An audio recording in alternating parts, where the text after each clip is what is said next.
public the answers and more. And with that, I thank you, and I yield back. Thank you, Congresswoman. We're going to, of course, hear some opening testimony from survivors and advocates who will speak about the failure of our justice system to protect them, others, and certainly to hold Epstein and so many others accountable. They're going to each provide some opening remarks. I do want to introduce them briefly. We're going to hear from Bensky, who is an advocate, dance, teaching artist, choreographer, and Epstein survivor. As an educator of the arts, Danny's advocacy derives from creating a safer world for her students and future generations. She is a public speaker and hopes that by sharing her story, we can get an inside perspective into grooming and how abuse can happen and how systems fail people. Danny was abused by Jeffrey Epstein in 2004 and 2005 when she was just 17 years old and working as a dancer in New York City. She has since spoken out about the government's handling of the case and has pursued legal action. And of course, the amount of courage is incredible. And I want to thank, of course, Danny for being here. We'll also hear from Rosa. Rosa is testifying under her first name and under that name only, just for her own safety. She was recruited in Uzbekistan by a modeling agent, co-conspirator, and brought to the U.S. with promises of a career. She met Jeffrey Epstein in 2009 and was abused over several years. With her immigration status used to keep her from leaving, Rosa is a fighter, a coach, a wife, and a stepmother. And her courage, of course, is immense, and we want to thank Rosa for being here. We're going to hear from Courtney Wild, who was abused by Jeffrey Epstein in Palm Beach beginning at the age of 14. Courtney is a mom, advocate, and survivor. She later brought a lawsuit against the federal government over the non-prosecution agreement that allowed Epstein to avoid federal charges. And she will speak about its lasting impact on survivors. We're also going to hear from Jenna Lisa Jones, who was abused by Jeffrey Epstein in Florida when she was 14 years old. She has spoken publicly about her experience and about her disappointment with the failure to fully release information related to this case. She is a mom, a wife, and a founding survivor of Survivors, Inc. We're going to also hear from Spencer Kuvin, who is an attorney who represented some of the earliest survivors to come forward against Epstein, and he has spent years advocating on behalf of victims. He will speak about the failures in the original prosecution and the impact those failures have had on survivors. We'll also hear from Lauren Hirsh, who's a former prosecutor and an advocate working to combat trafficking and exploitation. She will discuss the ongoing efforts by survivors and advocates to seek accountability and justice. We will also hear from Maria Farmer by video, who's the first person to report Jeffrey Epstein's abuse to authorities in 1996. She'll be providing video testimony. Finally, Sky and Amanda Roberts are here. We all, of course, know their incredible courage, and they'll be reading a brief statement as well. We will continue, of course, to honor Virginia's memory, her legacy, and her tireless fight for justice. I want to especially thank the witnesses for being here and for your enormous courage. You are doing, obviously, a service, not just to all of the women and girls that have suffered, but to every single American woman and American girl in this country who need to be believed and who need to know that when they report a horror against them, that their government is going to believe them and is going to stand up for them. And so thank you for your courage today. I now am going to hear a video that Maria Farmer wanted folks to hear about. And so we're going to go ahead and play that. So Ms. My Farmer, name is Maria Farmer. I am the whistleblower who reported Jeffrey Epstein, Ghislaine Maxwell, Les Wexner, and others to the FBI 30 years ago in 1996. Today, I apologize for my appearance. I was not well enough to attend this hearing in person and have recently been released from the hospital. That's the result of 30 years of fighting. For 3 decades, I've carried a weight that no survivor should ever have to bear. I reported what I believed were heinous crimes against children, and these individuals responsible were involved in an international pedophile ring. I reported their crimes in real time, and the government continues to ignore me to this day. In 1996, I reported Epstein and his co-conspirators to my local New York City 6th Precinct. The commanding officer told me local police could only address the local arson crimes, and he instructed me to immediately report the whole story, spanning several states, to the FBI. He told me that it was vitally important that I tell the whole story to the FBI, which I did. The FBI asked me questions, said they were familiar with some of the perpetrators I identified, and gave me every reason to believe they would respond. That failure, that single moment when law enforcement refused to take action, set off a cascade of injustice and grave repercussions to my sisters, my family, and so many others, and to me personally, including my health and well-being. The FBI's decades of failure and inaction led to countless more girls and young women suffering abuse and trauma that could have been prevented. Individuals like Virginia Giuffre, Anushka DeGiorgio, Shantae Davies, Marika Chartoni, Danny Bensky, Jenna Lisa Jones, Ashley Rubre, and Jennifer Rose, among others. Each survivor represents a life changed forever, suffering that could have been spared if the FBI had done their job in 1996. The failures did not stop there. In 2006, the FBI tracked me down, stating that they searched for me because they knew I had reported Epstein 10 years earlier and no one else had. They urged me to testify in a federal criminal trial against Epstein and his co-conspirators, and they promised that they would get him this time. I trusted them again, relied upon them again, and they betrayed me again. Rather than following through with their promises, the government offered Epstein a sweetheart deal and shielded powerful individuals from accountability, and they persist in granting special treatment to certain people to this day. I have received death threats from Maxwell and her associates, including one instance where they threatened to burn my apartment down. And those threats have not stopped. I have been subjected to more than 3 decades of ongoing harassment, vicious challenges to my truthfulness, and real danger from internet instigators, trolls, and more. Meanwhile, my numerous efforts to obtain my 1996 report from the FBI have been rejected time and again. In 2023, I wrote a letter to the government asking for an investigation of the government's actions or inactions in response to my 1996 report. The Inspector General replied, saying they were busy with other things, would get back to me, and they never did. I sent multiple FOIA requests for my FBI report records.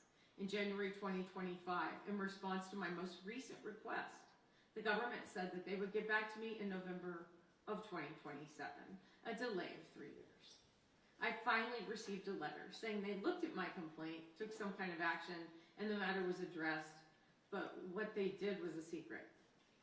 With no other choice, I filed an administrative claim against the government and then a lawsuit. Since then, virtually nothing has happened, and I'm left waiting and wondering what is next. With the passage of the Epstein Files Transparency Act, after years of efforts to get my records, an FD-71 form was released for the first time, confirming just a small part of my 1996 whistleblower report and vindicating some of what I had said for years. However, the full extent of what I told the FBI was not in that document, so the release of the Epstein files provides only partial relief for me. Where is the evidence I provided of my sexual assaults and that of my sister Annie? Why won't the FBI release my full report? The failures of those sworn to protect us have overwhelmed me. Doing my civic duty has cost me dearly. The stress of this trauma, the government hiding and refusing to turn over written confirmation of my 96 report, along with the ongoing harassment and death threats, have contributed to me developing serious health issues, including Hodgkin's lymphoma, a brain tumor, and recently Addison's disease. In the last month, I have spent 23 nights in hospitals, including multiple nights in the ICU. Along with my health, it has robbed me of my career. In 1996, I was fresh out of graduate school and living a life that I had always dreamed, creating and selling art in New York City. When I was assaulted, threatened, held captive, my career was halted. and the trajectory of my life was thrown off course. So many others had their dreams shattered by these crimes, and they could have been prevented. Individuals like Virginia Giuffre, who is the backbone of this case and remains the inspiration behind this fight. She's the reason my sister and I came forward publicly so we could stand together. She faced also relentless attacks to her credibility online, yet she fought. While Virginia may no longer be physically beside us, she's been our shining star and guiding light and remains so today. The rest of humanity owes it to her legacy to continue this quest. We are still walking down the trail that Virginia blazed for us, so let me be direct about what we need. The federal government owes us explanations, accountability for injuries caused, and a promise of systemic change when crimes against children are reported. Accountability should start with the government's acknowledgement and responsibility for their repeated failures to act in response to my 1996 report. The government needs to take responsibility for endangering and injuring girls and young women. The government needs to start telling the truth, face my lawsuit, and be held to account to me and to all others who have been harmed. Had the FBI done their job, 30 years of child sex abuse and trauma could have been avoided.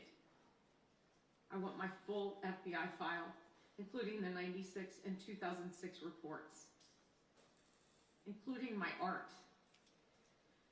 We also need the FBI and the Department of Justice to fully investigate every lead in this case. We need investigation and prosecution of everyone responsible, both men and women. This includes the officials who enabled the 2008 sweetheart deal, the other perpetrators and the many co-conspirators, and anyone who is currently shielding powerful individuals from justice. No more protection for the guilty. There must be no pardoning or commuting the sentence of Maxwell, who sexually abused me, my minor sister, hurt so many girls and other young women, and personally threatened to kill me, has shown no remorse, and has demonstrated no basis on which to believe she would ever be truthful. As the Epstein case whistleblower, I have waited 3 decades for justice. It's a miracle I'm still fighting, especially considering what the stress of 3 decades of this case has done to my health and well-being. I will keep fighting for justice and transparency, for a better, safer future for the next generation. Thank you. Well, thank you. And obviously, I know we don't often get to hear from Ms. Farmer, and we're just very grateful that she chose to address, obviously, us and the country. I also want to thank her sister, Annie Farmer, who has been an incredible advocate, a survivor, of course, herself, and has really worked to share her sister's story and her own story whenever possible. We're going to hear some opening remarks also from Sky and Amanda Roberts, and so I would ask them to join us here at the podium, and I want to thank them also for their courage and for being here.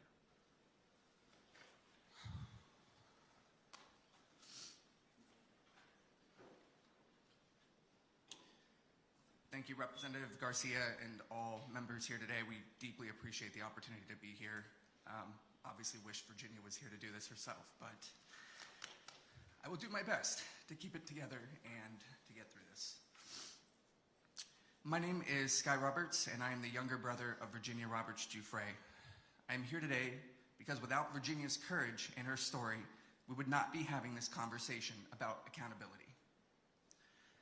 In the summer of 2000, just steps away from this courtroom at Mar-a-Lago, Virginia was recruited by convicted trafficker Ghislaine Maxwell. She was only 16 years old, a child who had just finished 10th grade when she began being trafficked.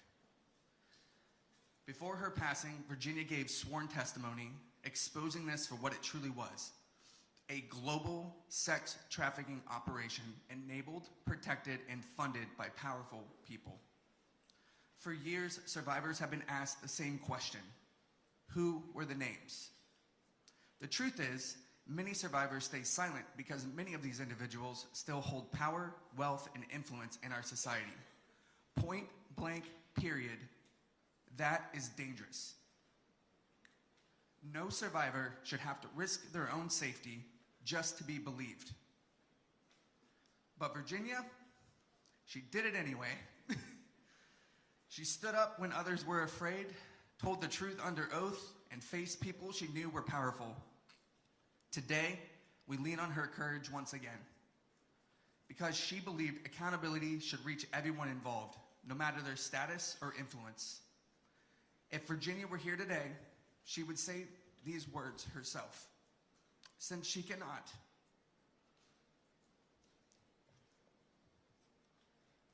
I will say them for her as her little brother.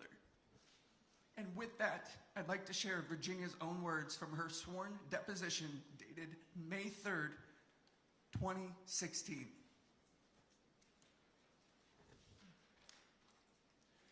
They trafficked me to many people. Okay, please name a person that Ghislaine Maxwell directed you to have sex with. Prince Andrew. Okay, who else?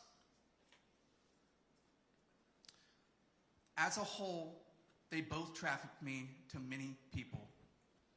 Okay, so can you please tell me when Ghislaine Maxwell asked you to have sex with another person? Glenn Dubin. Who else? Well, Redacted is another one. Ghislaine Maxwell asked you to have sex with Redacted? And Glenn Dubin and Steve Kaufman were, like I said, the first people I was sent to after my training. And where does Alan Dershowitz fit into this group of people? Same. I can't tell you piece by piece by piece who. I know Glenn Dubin was first. Okay. And I know Stephen Kaufman was one of the first that I was sent to. Alan Dershowitz could have been between there. Between Glenn and Stephen. This is only a small sample of the thousands of stories that still remain untold. But the question today is no longer whether names exist. The question is, what will Congress and the Department of Justice do about it? Even if only a handful of names are publicly known, will there finally be investigations and accountability? With that, I'd like to turn it over to my wife, Amanda Roberts.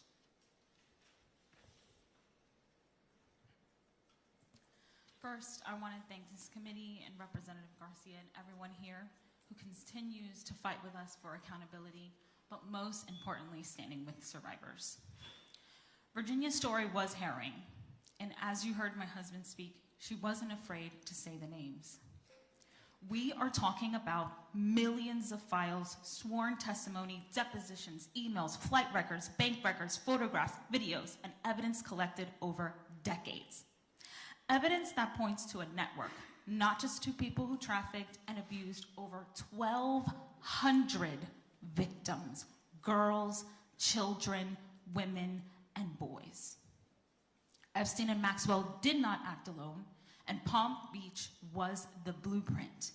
It was the center for expansion. So when this Department of Justice says there is nothing to see here, survivors know exactly what that sounds like. A cover-up. Virginia wrote in Nobody's Girl, "Don't be fooled by those in Epstein's circle who said they didn't know what Epstein was doing." That sentence should guide this committee's work. Because I don't recall is not enough. When people like Les Wexner are asked about Epstein's finances and alleged connections to his network, the public deserves real answers and investigations. When Howard Lutnick has given changing accounts about his association with Epstein, that deserves scrutiny, resignations, and investigations. When former Prince Andrew denied knowing Virginia, despite evidence and testimony surrounding that encounter, that deserves scrutiny and investigation. And when Acting Attorney General Todd Blanche met with Ghislaine Maxwell, a convicted sex trafficker accused of perjury, and shortly after was moved to a minimum security prison, that demands answers and investigations. So today we ask for 4 things. First, Congress must hold this Department of Justice accountable, including contempt proceedings, as the record has shown that this DOJ has violated the law. Second, state investigations must continue and expand in New Mexico, New York, Florida, the Virgin Islands, and everywhere this network operated. Third, this committee must issue issue further subpoenas and required alleged co-conspirators, enablers, financiers, and witnesses to testify under oath. Fourth, follow the money. Financial records are not secondary. They may be the key to exposing the full network. Suspicious payments, shell entities, possible tax violations, money laundering, and transactions connected to trafficking and abuse must be investigated aggressively, because financial crimes can open the door and lead to real prosecutions. And finally, the Epstein and Maxwell investigations must be reopened, not partially, not quietly, but fully. Survivors and the public deserve the truth, and enablers must no longer hide behind wealth, power, or silence. Thank you. Thank you both very much for those words. We are going to begin and hear some opening statements from our witnesses. So I want to just start by thanking Ms. Wild, who's going to be recognized now for her opening 5-minute statement. Ms. Wild. Hello, my name is Courtney Wild. When I was 14 years old, I was abused by Jeffrey Epstein. He abused me until I was 17 years old. What happened to me was terrible, but what happened after that by our own government changed my life just as much. I came here today to ask for one simple thing, to make sure this never happens again. I filed a case under the Crime Victims' Rights Act because government secretly made a deal with Jeffrey Epstein. They signed a non-prosecution agreement. They made the deal behind closed doors. They never told me, and they never told any of us. Instead, they sent letters telling me to be patient, even though they knew the case was already over. For years, I believed there was an investigation happening. There wasn't. When I found out the truth, I went to my lawyer, Brad Edwards. He took my case in 2008, and he fought for me against the government for over a decade. We wanted to do the right thing for all victims. Together, we wanted answers to a simple question: how could this happen? We had to fight all the way to the 11th Circuit, which took years to get the emails between the government and Jeffrey's lawyers to help us understand what happened. When we finally got them, they showed something I will never forget. The government wasn't trying to negotiate with Epstein's lawyers. It looked like the government was trying to make him happy. They were trying to make sure that the punishment they were going to give him was okay with him. It seemed like they had forgotten that there were 40 of us kids who had been abused by him. I was so confused because where I come from, if you commit a crime, you go to jail. I have never heard the feds of letting you help them decide which crimes they were going to charge you with, or if you're cool with how long you're going to spend in jail. But I thought, what do I know? Maybe that's how it works for rich guys.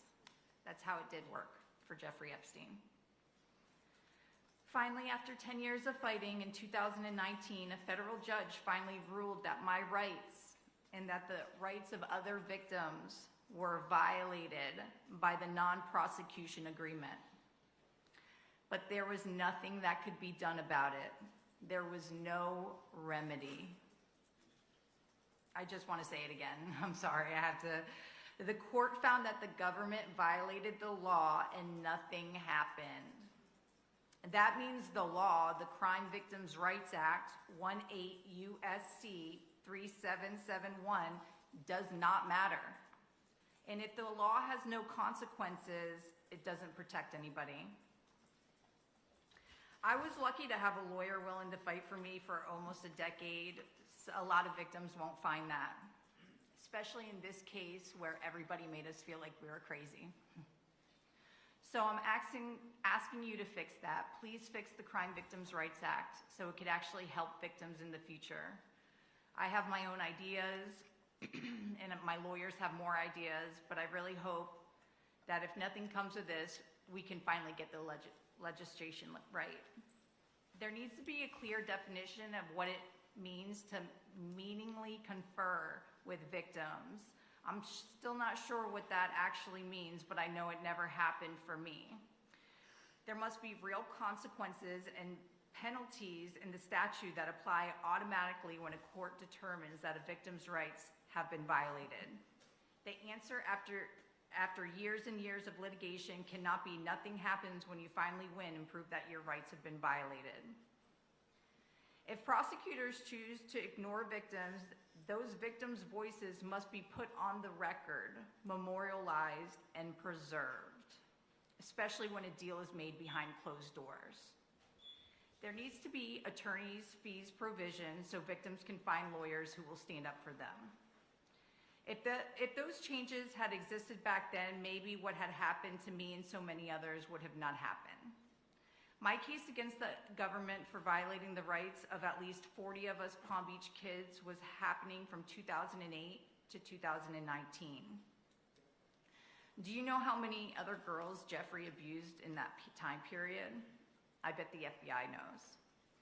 But the point is that Epstein continued to abuse other girls in New York, New Mexico, around the world, and even still here in Florida, well, after he was released in 2009, and everybody knew it. There were lawsuits, there were so many new articles, he was a registered sex offender, and still nothing was done by the government. Not until 2019 when he was finally arrested. None of those girls should have ever been abused. Jeffrey Epstein should have been in jail. If he had been in jail like any other man who did the same thing as him, he would have been, and there wouldn't have been a single victim after 2009.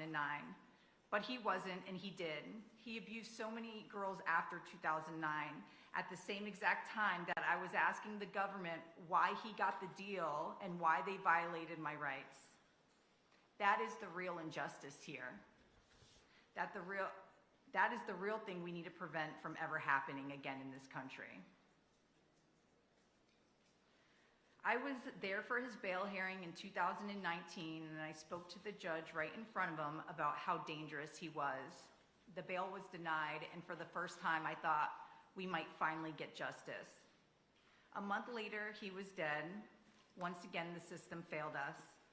Someone let him die in a secure prison, ensuring that he would never be held accountable for what he did to me as a kid.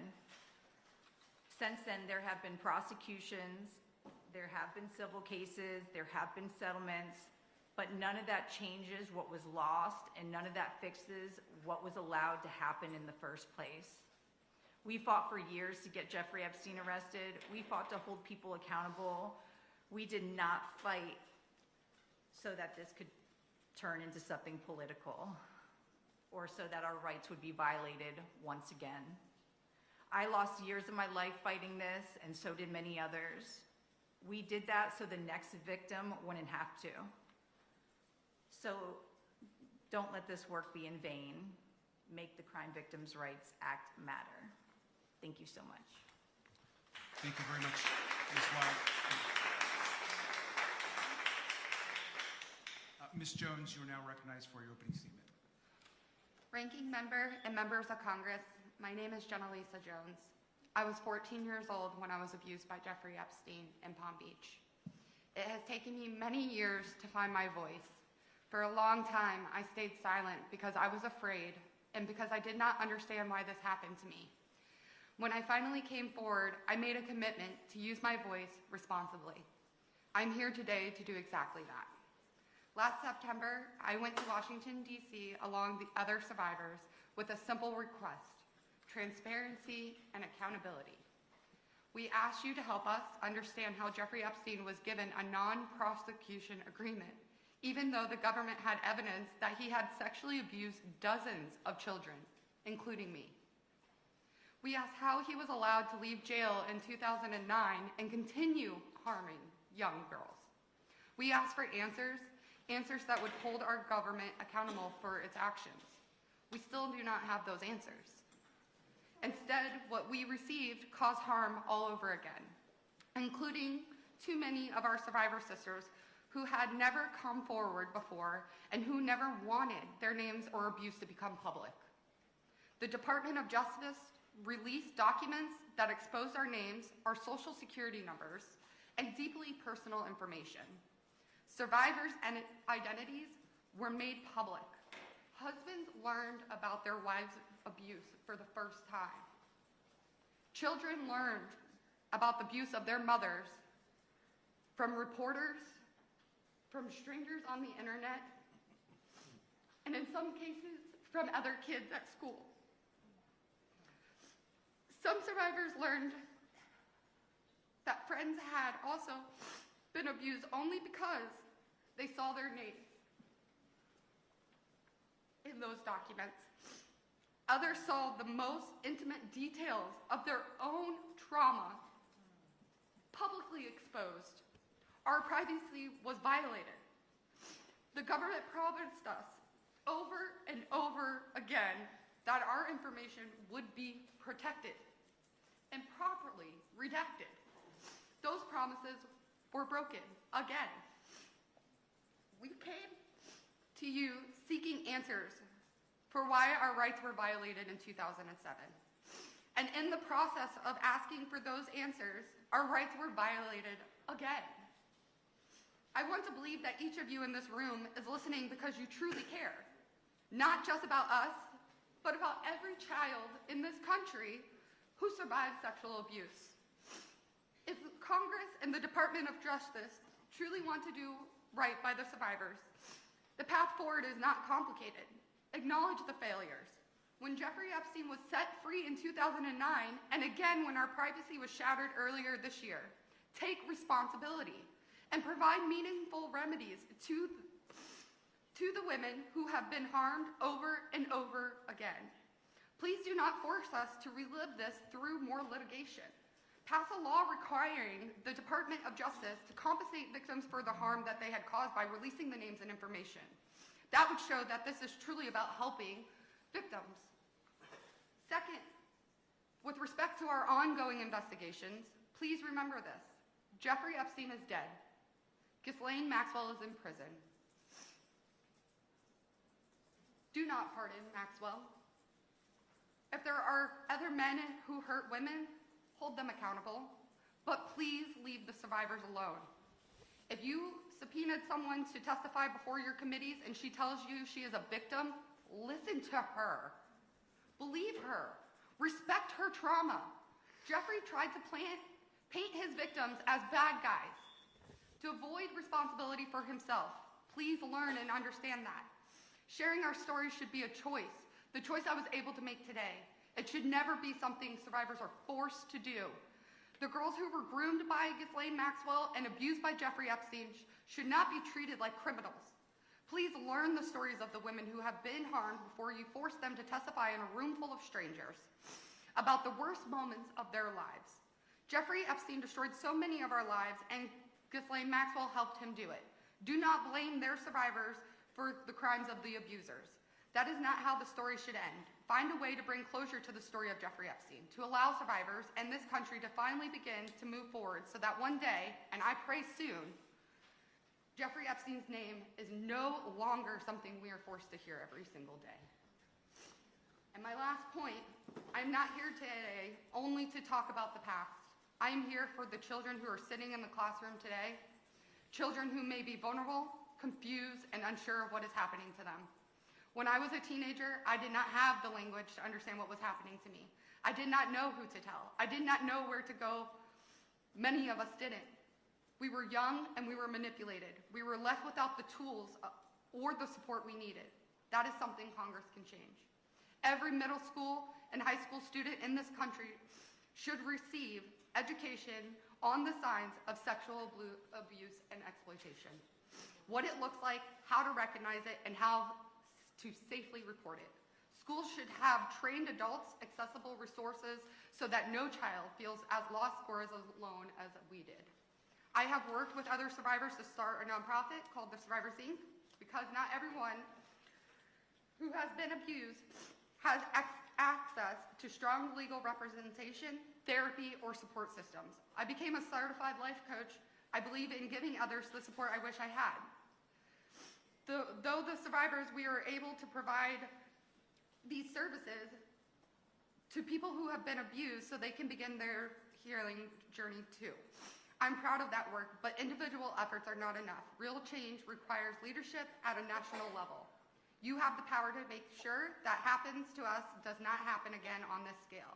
I believe one of the most important places to begin is in our schools. Train teachers, educate students, give children a place to turn when they feel they have nowhere else to go. Together we can do better for the next generation. Thank you so much.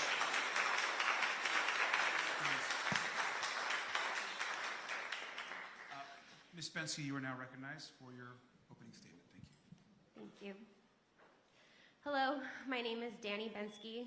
I was abused by Jeffrey Epstein in 2004 and 2005. That was 8 years after Maria Farmer first reported Jeffrey to the FBI. Although discussing my abuse is far from easy, I live with diagnosed PTSD from that experience. My story is actually one of the safest stories to tell. The key abuser who caused me physical harm is dead. It's imperative to understand that the stories you are hearing today are a tiny fraction of the whole. I am one of more than 1,200 girls and women. I don't face the same level of threats of defamation lawsuits and serious risks to my safety as some of my survivor sisters do.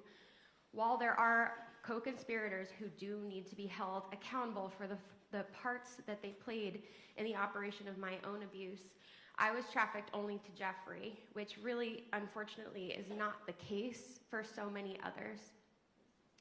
I was groomed prior to meeting Jeffrey. I grew up in the dance world where perfectionism, body image issues ran rampant in a world that was built on hierarchy and secrecy.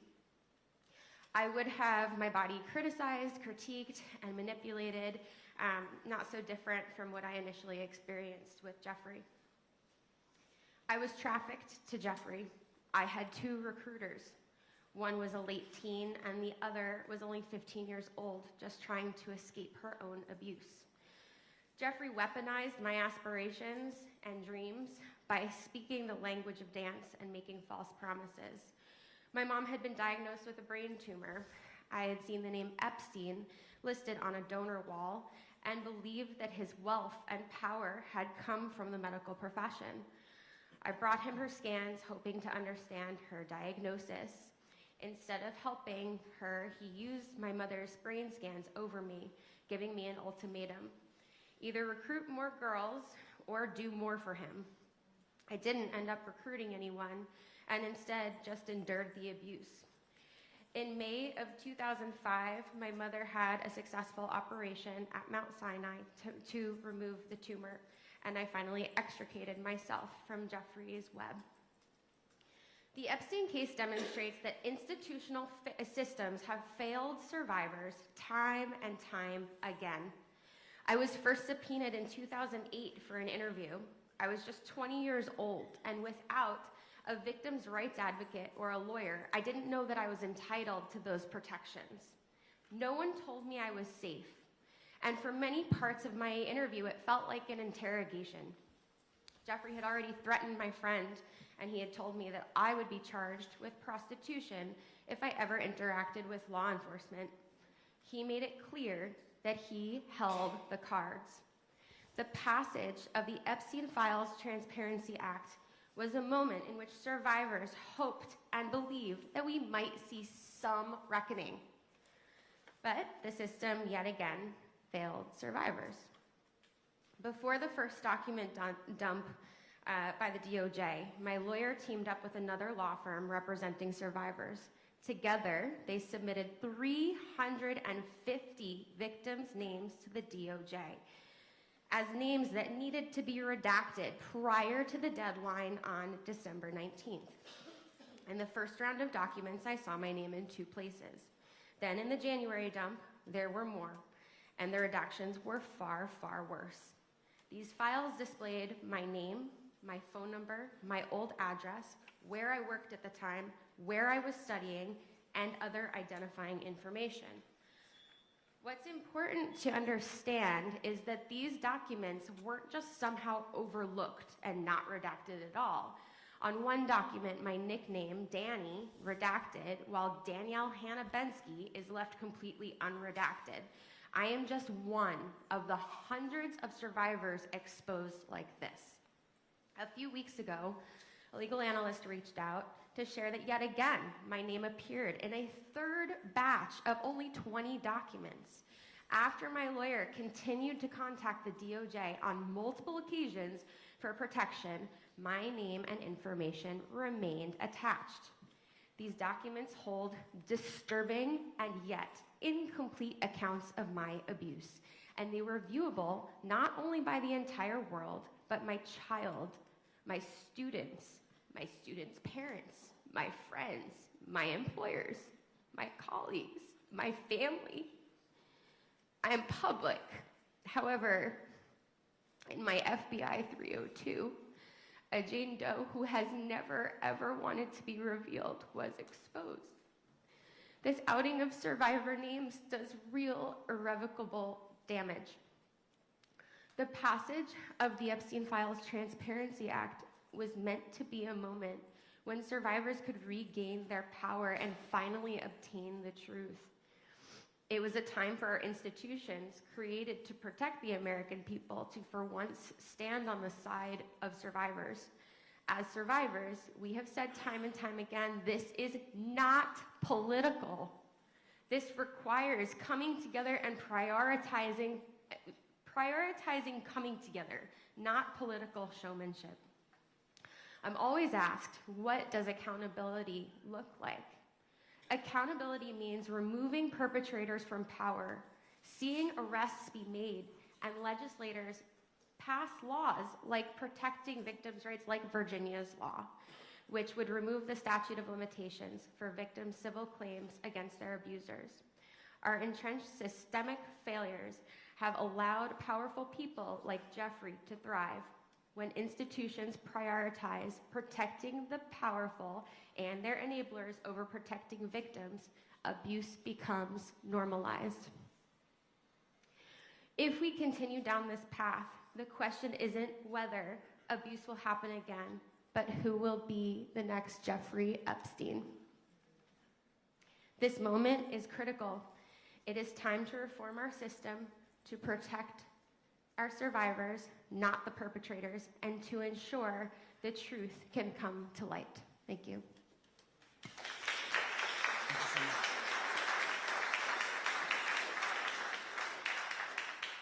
Thank you. Ms. Rosa, you are now recognized for your opening statement. In 2008, I just turned 18 when I met MC Square Model Management owner named Jean-Luc Brunel. Coming from a financial and stable background, I was a perfect target for coercion. I was promised modeling career beyond my dreams. In less than 6 months, MC Squared obtained an O1 visa for me, a feat nearly impossible for a teenager with almost no experience. I did not have the documentation to earn that visa. By May of 2009, I was in New York City. I was isolated, controlled in a manner I've never experienced before. Within 3 months, the agency claimed I owed them over $10,000. I had no family, no friends, or no money. MC Square controlled every aspect of my life, where I went, how I dressed, and how I looked. They provided me enough of allowance to keep me afloat, but never enough to be independent.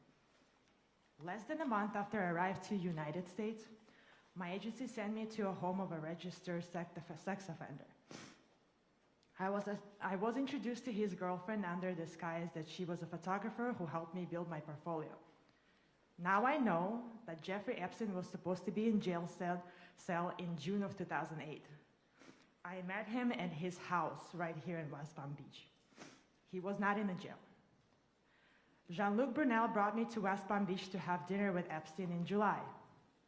Epstein used the names of powerful politicians to demonstrate his influence. He told me he's an investor of the very agency that promised me a career. He also spoke of his arrest, that it was a game, bragging about girls visiting his cell, and his friendships with authorities. Jeffrey offered me a position at the Florida Science Foundation to handle phone calls to help me with my financial troubles. One day, his masseuse called me into his room where I was molested for the first time by Jeffrey. For the following 3 years, I was subject to ongoing rape. Jeffrey Epstein was under house arrest for the molestation of underage girls at the exact time he was abusing me. Seeing that the fact that he could commit those acts made justice feel impossible to me, and it took my ability to seek for help.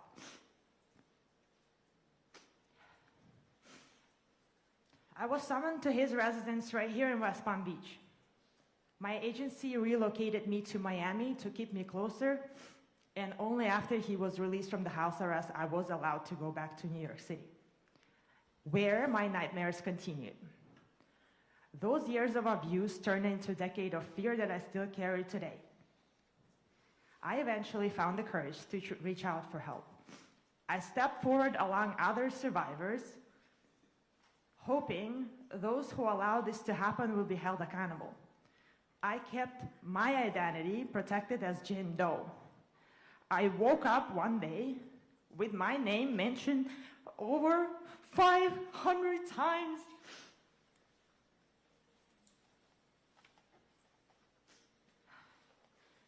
While the rich and powerful remained protected by reduction, my name was exposed to the world. Now reporters from across the globe contact me. I cannot live without looking over my shoulder. I can only imagine the long-term impact this mistake will have on my life. I wanted to be a doctor when I was a kid. So I want to end this statement with a story. In 1800, the doctor named Ignaz Semmelweis discovered something life-saving. He realized that the doctors who were performing autopsies and then immediately delivering babies without washing their hands were carrying cadaverous particles, causing women die in agony. He had evidence, he had solution. He begged the medical establishment to wash their hands to save lives. But the doctors were offended. They found it easier to protect their own reputation and maintain the status quo than to admit they were the ones causing harms. They chose their pride over the life of women, and Dr. Semmelweis was ignored, ridiculed, and eventually cast out. I see the same patterns happening today with handling of these files. Releasing my name while redacting the name of other powerful is not a mistake, it's a choice. It's a choice to prioritize the comfort of an institution over the safety of the survivors. The evidence is right here, yet those in power rather us die socially, emotionally, and physically, than admit their own complicity. I am no longer a Jane Doe hiding in the files. I'm a woman, I'm a fighter, and I'm a witness, and I'm begging you, please wash your hands.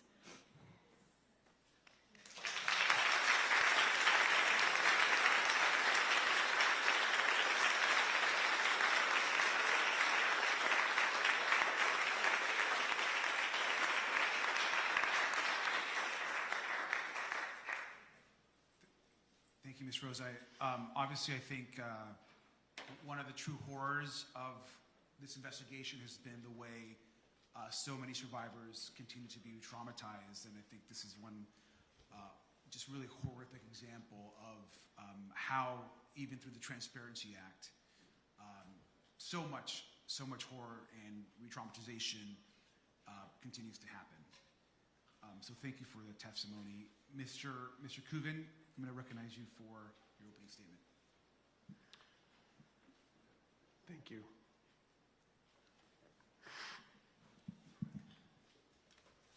Truly moved by her strength.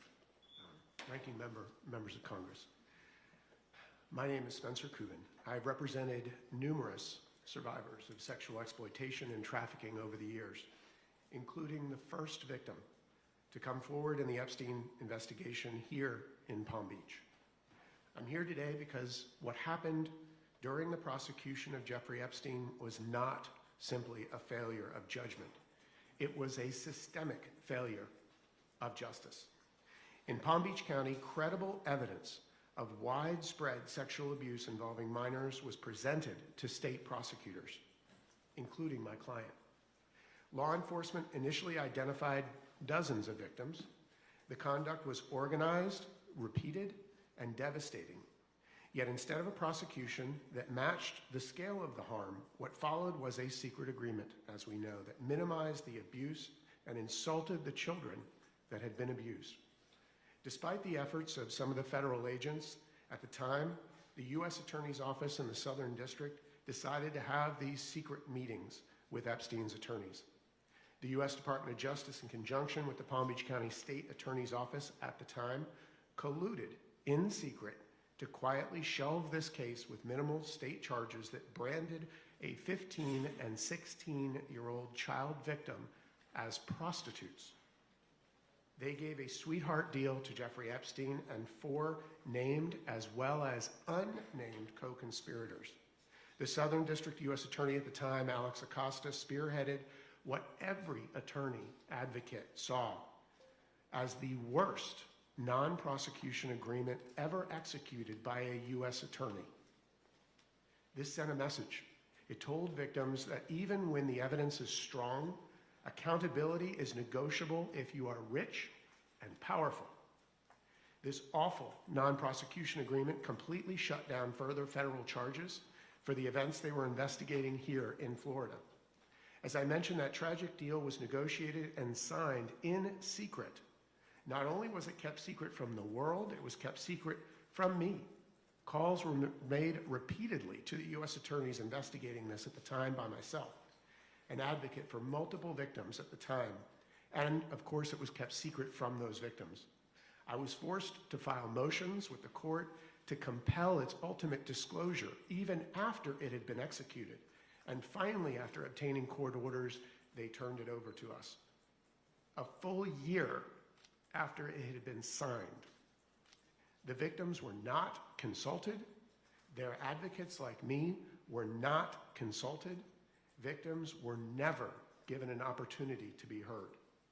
This was not just a moral failure. We believed it was a violation of law under the Crime Victims' Rights Act. Originally passed in 2004, subsequently amended by Congress in 06, 08, and 15. Victims have had the right to confer with prosecutors and the right to be treated with fairness and respect. Yet those rights were ignored at the very moment that it mattered most, when decisions were being made that would determine whether justice would ever be pursued. The result was predictable. Survivors, as you've heard, were re-traumatized, not only by the abuse they endured, but by a system that excluded them from the process designed specifically to protect them. And the public was left questioning whether justice can be trusted when powerful interests are involved. This failure by the Department of Justice at the time was a subject of litigation brought, as you heard, by Ms. Wild.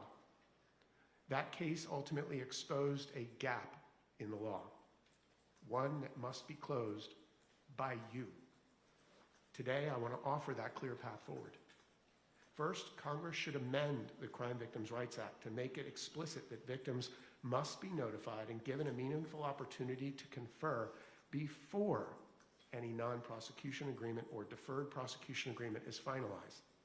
Second, as you've heard, there must be enforceable remedies, not just suggestions. Victims should have standing to challenge agreements reached in violation of the Act, and courts must have the authority to review and, where appropriate, void those agreements. Third, transparency must be the rule, not the exception. Secret agreements that extinguish criminal liability, particularly in cases involving multiple victims, should not exist in our system of justice. And finally, there must be accountability. When prosecutors fail to uphold victims' rights, there must be consequences sufficient to ensure that those failures are not repeated. This is not about relitigating the past. It's about ensuring what happened here never happens again. The survivors in this case have showed extraordinary courage coming here today. They told the truth and they trusted the system, and the system failed them. Congress now has the opportunity, and I would suggest the responsibility, to fix it. Thank you. We look forward to your questions. Thank you very much. I'd like to go to Ms. Hirsh, please, who's now recognized for her opening statement. Thank you so much, Ranking Member, members of Congress. I'm Lauren Hirsh, the CEO of World Without Exploitation, the largest anti-trafficking coalition in the country. We have nearly 200 member organizations across the country. Many of those organizations are survivor-led. It is an absolute honor to sit beside each one of you. You are the reason this moment of reckoning is happening. What we have witnessed in the handling of the Epstein case is not simply a bureaucratic misstep. It is a deeply horrific failure to protect the very people the system is meant to serve. Survivors have repeatedly been promised dignity, confidentiality, and care.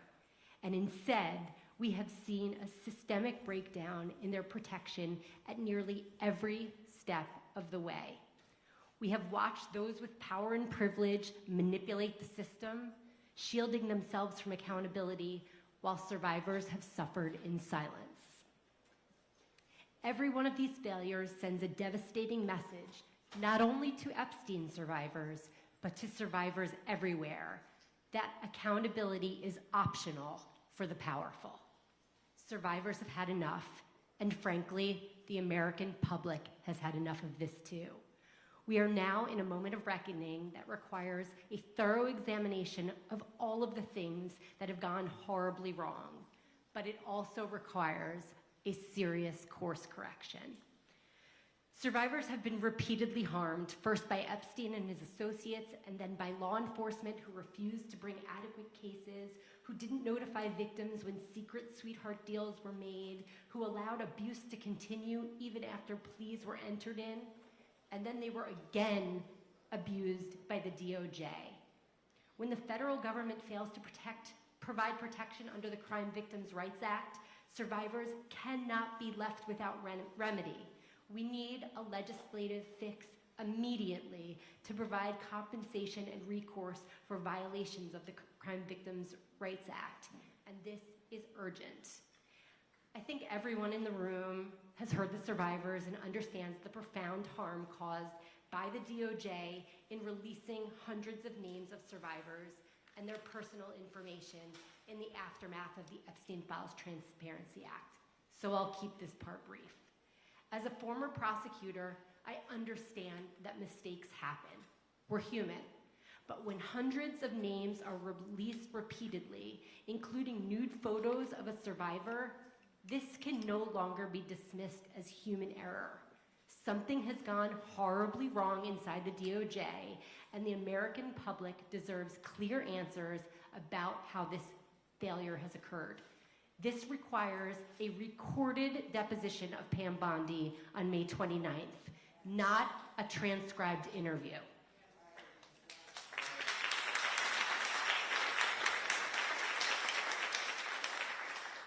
Survivors also deserve meaningful legislative recourse, including a private right of action, so that they can be compensated for the exposure of their private information to the public. Accountability cannot end with an examination of process failures or even legislative fixes. These files demand further examination. Assertions that there are no credible investigative leads are deeply concerning. From my perspective, both as the CEO of World We and a former prosecutor, that conclusion is not only premature, it is inconsistent with the available record. There is an abundance of potential investigative leads that warrant serious independent review. For 3 decades, countless men operated with complete impunity. Sex trafficking does not happen in a vacuum. It is driven by the demand for commercial sex, and it is enabled by systems and people who are willing to look the other way. That is exactly what we're looking at here. Likely the largest sex trafficking operation the United States has ever seen. The files are clear, and the files name names. When individuals and institutions surface repeatedly in the files, it's a pretty strong indicator that there's some there. When there are millions and millions of dollars flowing between an individual and Epstein, and there doesn't seem to be a business relationship, but instead allegations of sexual abuse, that's not noise to ignore. That is an investigative lead. And this is just one of many examples. And the examples are not just limited to individuals. Major hospitals took money from Epstein and provided questionable care. And that's putting it nicely. Hospital systems, academic institutions, modeling agencies, and the list goes on. They all require careful, independent examination of investigative leads. The burden should not fall on the survivors to name names or drive investigations. Survivors should be given safe, voluntary spaces to speak, but they should not be compelled. The responsibility lies with investigative bodies, prosecutors, the DOJ, on relevant authorities to do their jobs thoroughly, transparently, and with integrity. Survivors have already carried far too much of the burden. They should not have to carry the failures of our institutions as well. What is needed now is not defensiveness, but accountability. And finally, for survivors and for World Without Exploitation, this is not and has never been political. I'm sure that it will be twisted into us entering the political fray by being here today. But we have been absolutely clear. We will and have worked with anyone who is serious about getting to the truth. The era of silence and inaction must end here. Thank you.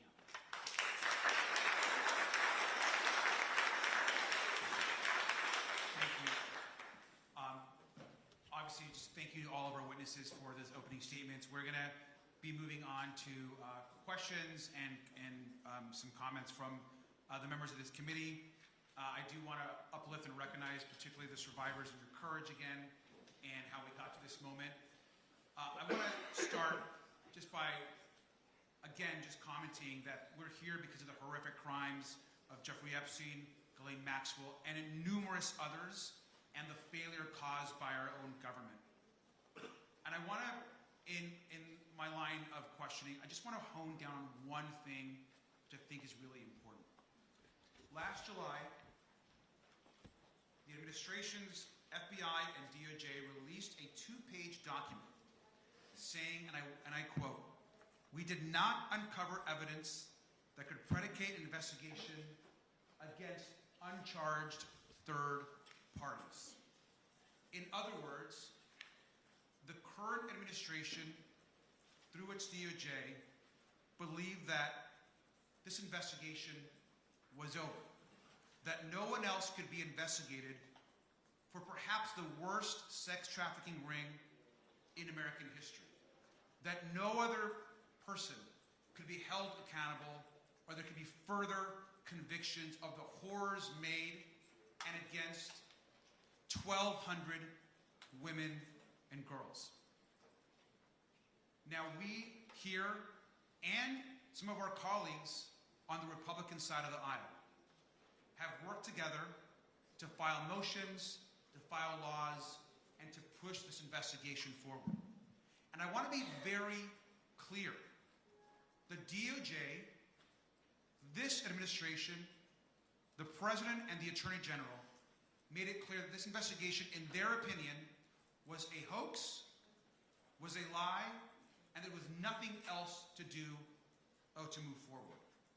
The DOJ tried to close this case.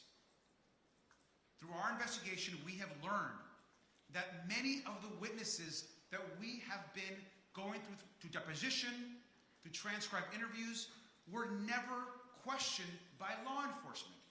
And this is something that we learned only by forcing these interviews and by sitting asking these questions.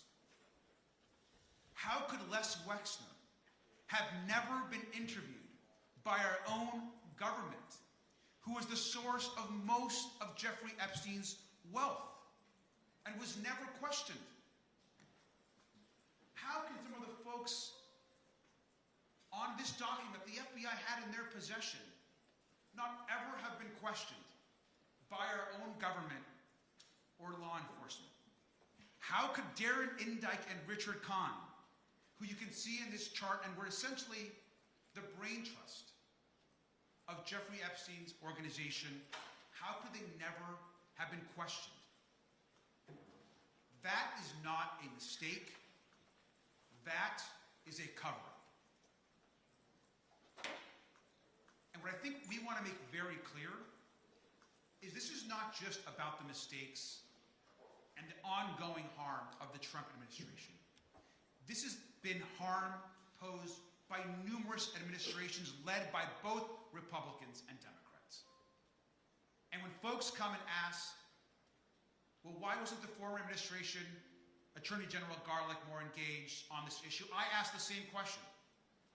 Why wasn't Merrick Garland more engaged and focused on prosecutions and more focused on getting out the truth?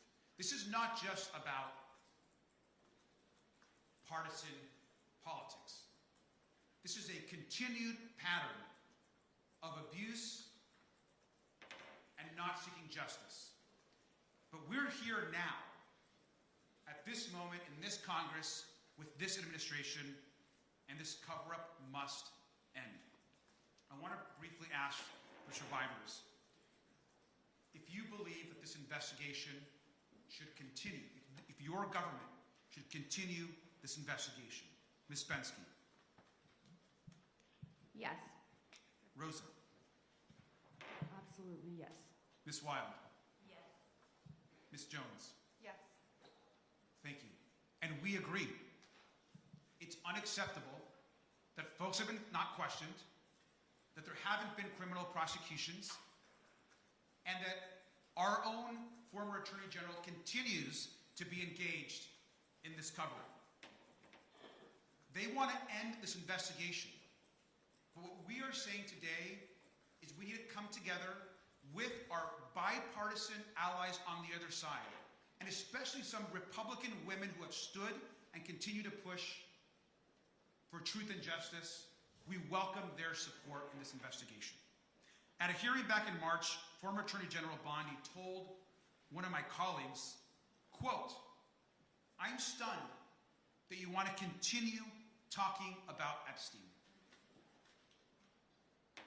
That was her quote. Ms. Bensky, you were there. So was Sky Roberts on behalf of Virginia.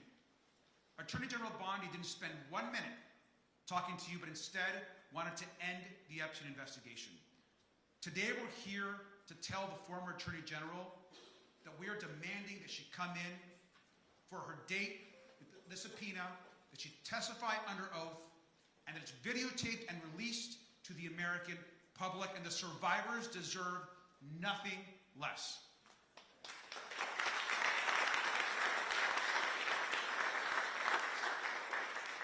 And I want to again ask the survivors. We know that approximately 2.5 million documents are still hidden. And we also understand that anything that's released in the future needs to be redacted with care and properly. Do you all support this Congress in the continued release of the files if redactions are done properly and with care? Ms. Bensky. Of course, yeah. Rosa. Yes. Ms. Wild. Yes. Ms. Jones. Yes. Thank you. I think it's important for the Attorney General, for Mr. Blanche, and for others to hear directly that the survivors don't think this is a hoax or that the investigation is over. Everyone in this room is committed to making the truth and justice a part of our legislative work, we have to pass laws, and do the right thing. What we're facing right now is a systemic government, agencies, and administration that's trying to end this work, and we have to push back on it. We have sworn testimony. We've seen emails from the Epstein estate, from many others, even about the relationship and the friendship between the current president and Jeffrey Epstein. We continue to demand that the president force his DOJ to do the right thing by their survivors and to ensure that we get truth and justice. We're just a few miles away from Mar-a-Lago, where we know Ghislaine recruited and harmed and abused women, where Virginia herself was recruited. And we also know that the president, or his residence is just a few miles from here, is the one man in America that has the power to do the right thing and force the DOJ to release the files, protect the survivors, and demand and ensure that the American public get the truth. And that's why we're here today. And with that, I yield, and I will turn it over to Representative Hirsh. Thank you. Thank you, Mr. Ranking Member. Thank you to all the witnesses. Thank you for your bravery, your conviction, and your determination. Today, I want to ask you first about Ghislaine Maxwell. Ms. Wild, in a written victim impact statement that was filed in court, you said that the abuse you suffered was, quote, deliberate and systematic, designed by Epstein and facilitated by his staff and associates, including Ghislaine Maxwell, correct? I never had any relationship with Ghislaine Maxwell. Can you repeat that? In a victim impact statement in Jane Doe 1 and Jane Doe 2 versus the United States. Oh, yes. Yes. Okay. Against that. I'm sorry. I've never met Ghislaine Maxwell, but yes, that's what the other Jane Doe had. Ms. Bensky, at Maxwell's trial, survivors testified that Maxwell participated in the sexual abuse of girls. Maxwell recruited victims for Epstein, including at schools. And that Maxwell once told a 14-year-old girl that she, quote, had a great body for Epstein and his friends. Isn't that what was testified to? Yeah, my experience was not with Maxwell, but I am sure that that is true. Ms. Jones, after Maxwell was found guilty of unconscionable acts, Politico reported that Maxwell's lawyer, this guy right here, said that there's a good chance and for good reason that Maxwell would get a pardon. You have publicly stated that, quote, clemency would be a slap in the face to all survivors, right? I agree with that wholeheartedly. I think everyone on this panel agrees, probably. Maxwell hasn't shown any guilt, hasn't shown any remorse, hasn't shown any ounce of accountability for what she did. I've introduced a House resolution condemning clemency for Maxwell. I hope everyone here will join me because we have to do everything in our power to block a pardon for Ghislaine Maxwell.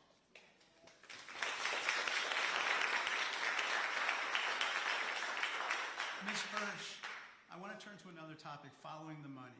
You're aware of Epstein-related financial records called suspicious activity reports, SARS reports, that have not been produced, correct? Yes. And just to level set, a suspicious activity report is a report produced by a bank anytime a customer performs a questionable transaction. It turns out there were numerous such reports filed by banks with the Treasury Department for Jeffrey Epstein, including large cash withdrawals and even requests that Epstein made for the creation of bank accounts and credit cards for teenagers and people who had nothing to do with his family. Isn't that right? It is.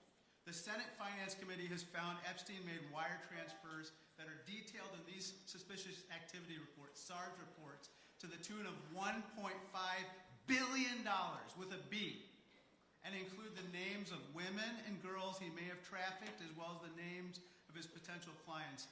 I believe that this is paramount to the investigation of this sex trafficking ring. Would you agree with that? I do agree with that. if we're serious about following the money, I believe that these SARS reports must be disclosed by the U.S. Treasury Department now, immediately today.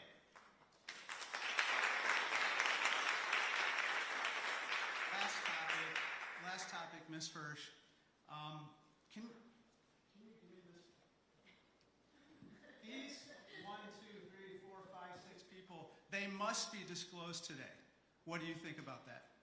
I absolutely agree with you. They may be among us today, perpetrating a continuation of a sex trafficking ring.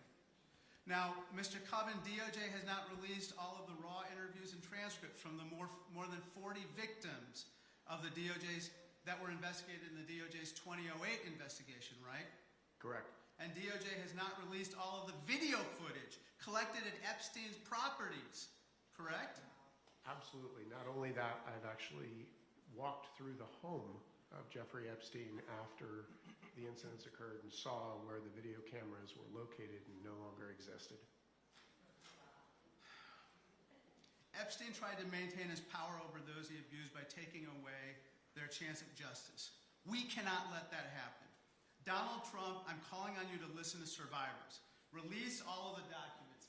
Unredact all these people. Prosecute the rest of these people and investigate the remaining. In addition, Ghislaine Maxwell should never, ever, ever receive clemency. That monster should not be given pardon, and ensure every enabler of Epstein faces consequences, no matter who they are or their political affiliation. Thank you, and I yield back.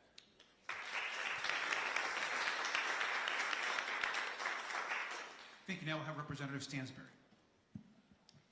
Right. Well, good morning, everyone. And I just want to start out by acknowledging our survivors who are here with us, and to those of you who spoke. People tell you all the time that you're brave, and you are, but I know that it comes at great cost to yourself, great cost to your families. But I want you to know, and part of why I asked the staff to hold up this picture is because you are literally changing the face of the planet by standing up and telling your stories. And even though the system is failing you again right now in Congress, you are changing the world by helping people who are survivors, who are victims, who have never had their stories told publicly, to know that they're not alone. So I want to say thank you for everything that you are doing. And I know that it's hard, but what you're doing is changing the planet right now. So thank you for holding that up. I got in early yesterday, and I went for a walk. I walked to downtown here in West Palm Beach, and then I walked across the bridge.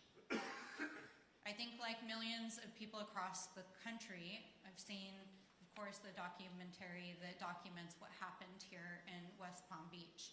And I wanted to walk across the bridge that survivors had told the story themselves of literally having been driven across. But I don't think that I truly understood the power, the wealth, the abuse that has happened in this community until I saw the mansions and the estates, the private clubs, and how inequality is literally written into the landscape here. And the reason why I wanted to start there is because there has been a lot said about the system of abuse that Epstein and Maxwell perpetrated. There has been a lot said about how grooming occurred, how recruitment happened, and how he psychologically threatened, abused, and used all these different tactics to abuse girls and women. But I want to make one thing clear here today, and I want to ask some questions about this, is we talk about the system failing.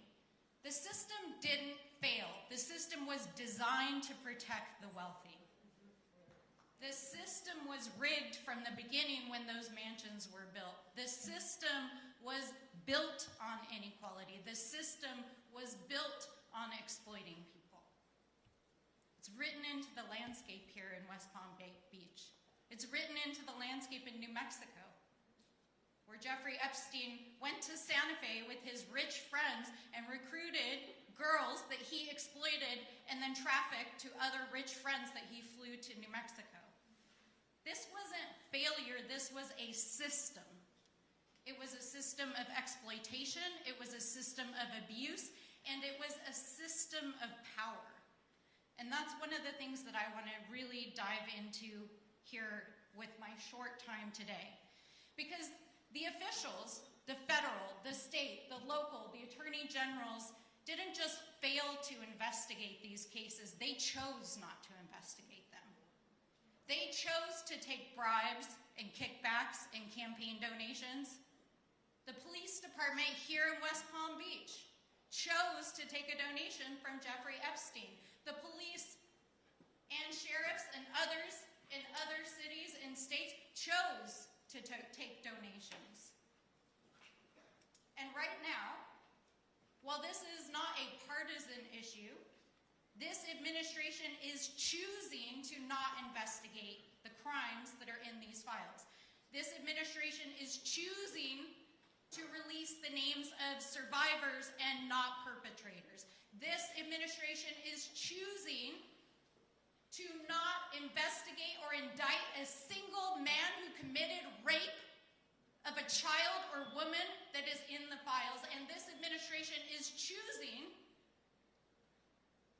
to gaslight the American people while all over the world, foreign officials are arresting, investigating.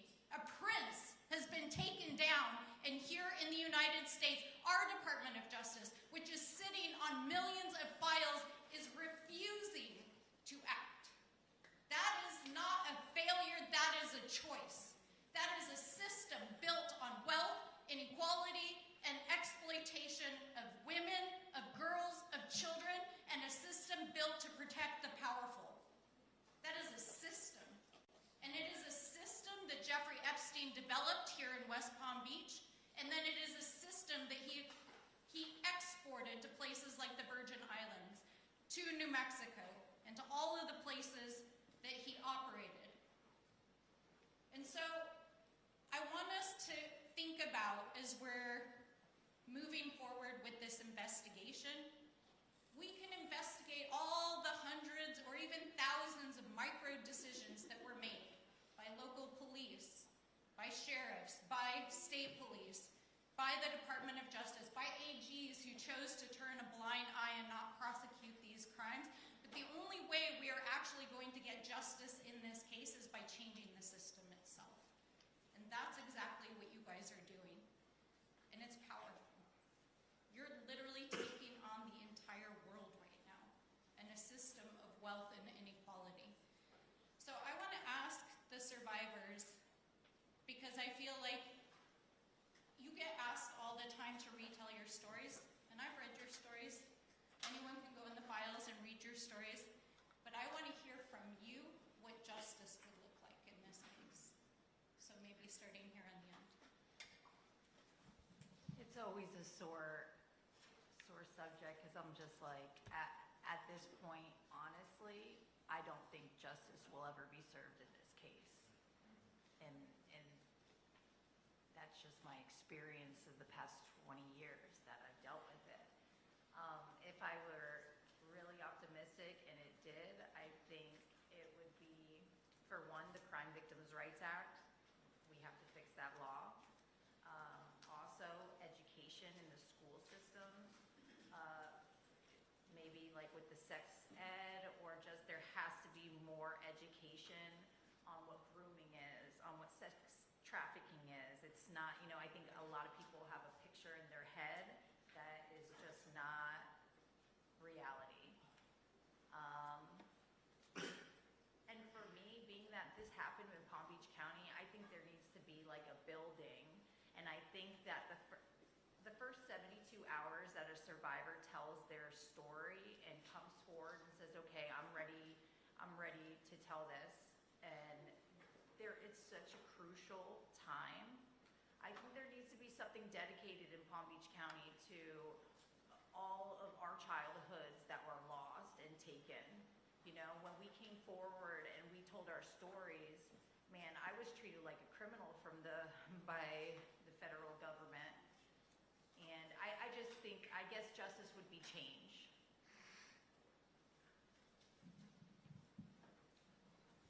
I don't know what justice looks like anymore. I'm just blown away that this is our government that is handling this. But justice would be, like Courtney said, accountability. These people that did wrong should be held accountable for what they did to us. Of course, we know that. But do I think that is going to truly happen? Probably not. Look at how this has gone on. But education is so very important. Our kids are listening. They're watching this. They're hearing. And for the first time, for a lot of children, this is the first time they are even hearing about something like this.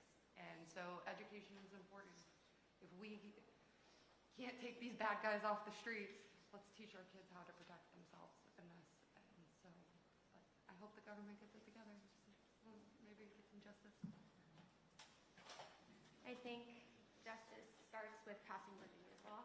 I think that's a really great place to start because justice shouldn't have a time limit, right? I know at almost 40, like I'm about to turn 40 this year, and I'm just able to look at my abuse. I'm just able to sit and write it and read it. And so I think there are a lot of survivors who have never come forward. So that would be a start, passing Virginia's law, changing the statute of limitations. There's a culture shift that really needs to happen where the blame needs to be placed on the perpetrator and not on the victim. Similar to Courtney's experience, my experience with law enforcement, I was so terrified and I did feel like I was being interrogated the entire time that I was there. I thought that I was going to go to jail that day. I was like, my life is over. It didn't really make me want to talk to anybody, but the FBI came back to my home in 2019. Anyway, I'll just say it was a very threatening feeling. So having an advocate in those spaces would also be really important. But yeah, just elevating survivor rights and making sure that we start with that baseline of Virginia's law. So I come from a different country, and I have a job. And if you come to me and you ask me, what should I do, and ask a question about my job, I'll give you an answer. I appreciate you asking that question, but I don't know. That's your job. You guys have to figure out how to make justice, not me. And you can't give me justice. Like, when I came to this country, I thought something's going to be different. And I am shocked that this is happening here in the United States. You keep on saying this is the worst case in the United States, but it's not. It's the worst case in the world. This never happened to me in other places, and I traveled as a model all over the world. This didn't happen to me there, it happened to me here. You need to figure it out, and I hope you do. And I hope this never happens again to anybody. Keep it in the history books. Don't stop fighting. Don't let it go away. I wish one day we all can sit there and never hear the name, but I also hope that we will forever, so this never happens again. Good luck.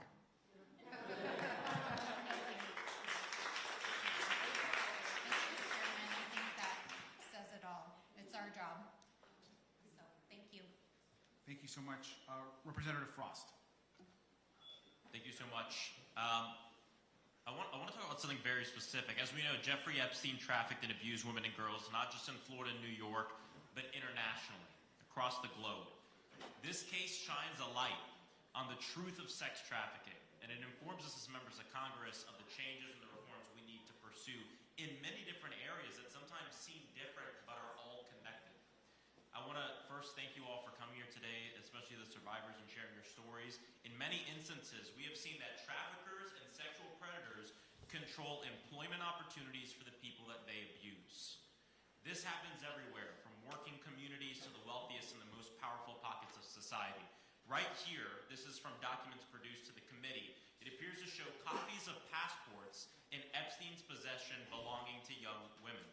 We believe many of these are survivors. Epstein's network is bigger than what many people understand. It's stretched across the entire globe. And we know that Epstein did not act alone. Him and his associates exploited financial and immigration systems, broken immigration systems, to traffic women and girls.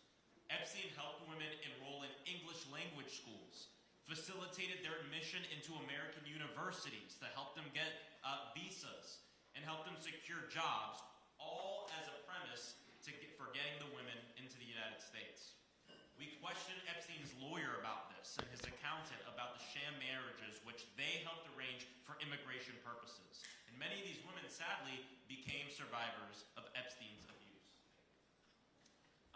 Rosa, thank you so much for your very powerful testimony. Why did you come to the United States? You spoke a little bit about this. I was a model.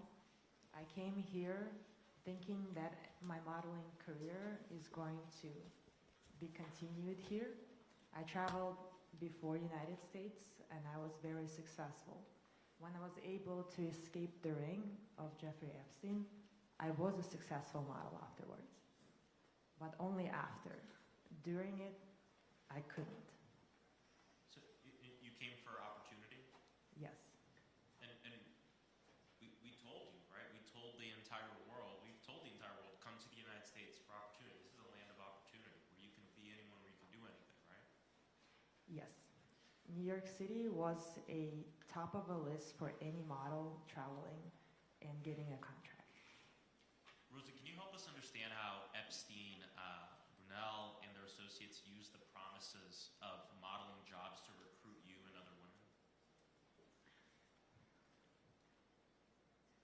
When you enter modeling, you have a dream of ending up and walking a Victoria's Secret show or on a cover of Vogue magazines. So when you're a teenager and somebody approaches you saying that they can be there to help you and be your word ally, I hate that word really, because that was used many, many times in trying to make me believe that they are my ally in order to get those jobs. So naturally, it comes across like these people care. And you believe them. Why? Because you're just a teenager. It doesn't look really scary to begin with, so they gain your trust. And then they put you in a situation where financially you can't leave. The ticket back home costs $1,300 round trip. I was giving $100 a week in New York City to survive. And if any of you go to New York City today and try to live off $100, good luck. Rosa, we also know that you're an immigrant, and we know that Epstein and his network also manipulated and threatened women using their visas or immigration status. Can you talk about your experience with this? Every time I came to my agency or Epstein, which I didn't know why I came to him, I begged them to let me go back to other places I used to model before, on which they said, why? You're not going to do well there, so stay here. What do you need? I would say, job. And then they offered me job. They didn't give me money to purchase a ticket, and I didn't have a credit card. I didn't have my parents sending me money. I couldn't afford a ticket back.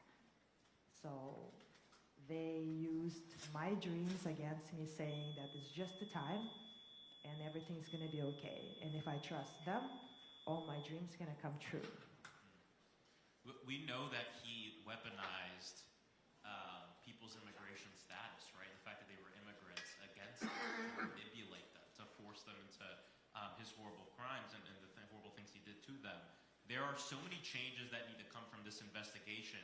And I think it's important that we also remember immigrant women are disproportionately impacted by sex trafficking in the United States. Epstein exploited this broken immigration system to do these crimes. And I think your story and your testimony shows that, and many of the other stories and testimonies that we've heard. This investigation shows us that we have to fix this system, not just demonize immigrants. And in a moment where the same people that are obstructing this investigation, the same people who are engaged in the cover-up of this investigation are also the one demonizing immigrants across this country shows us the real truth, that if we spent a modicum of the money and energy that this government is using to go terrorize our communities and round up innocent people, to go after the billionaire pedophiles and sex traffickers and people who have exploited this broken immigration system, maybe we had some justice here. And so just thank you so much for being here and sharing your testimony. I yield back.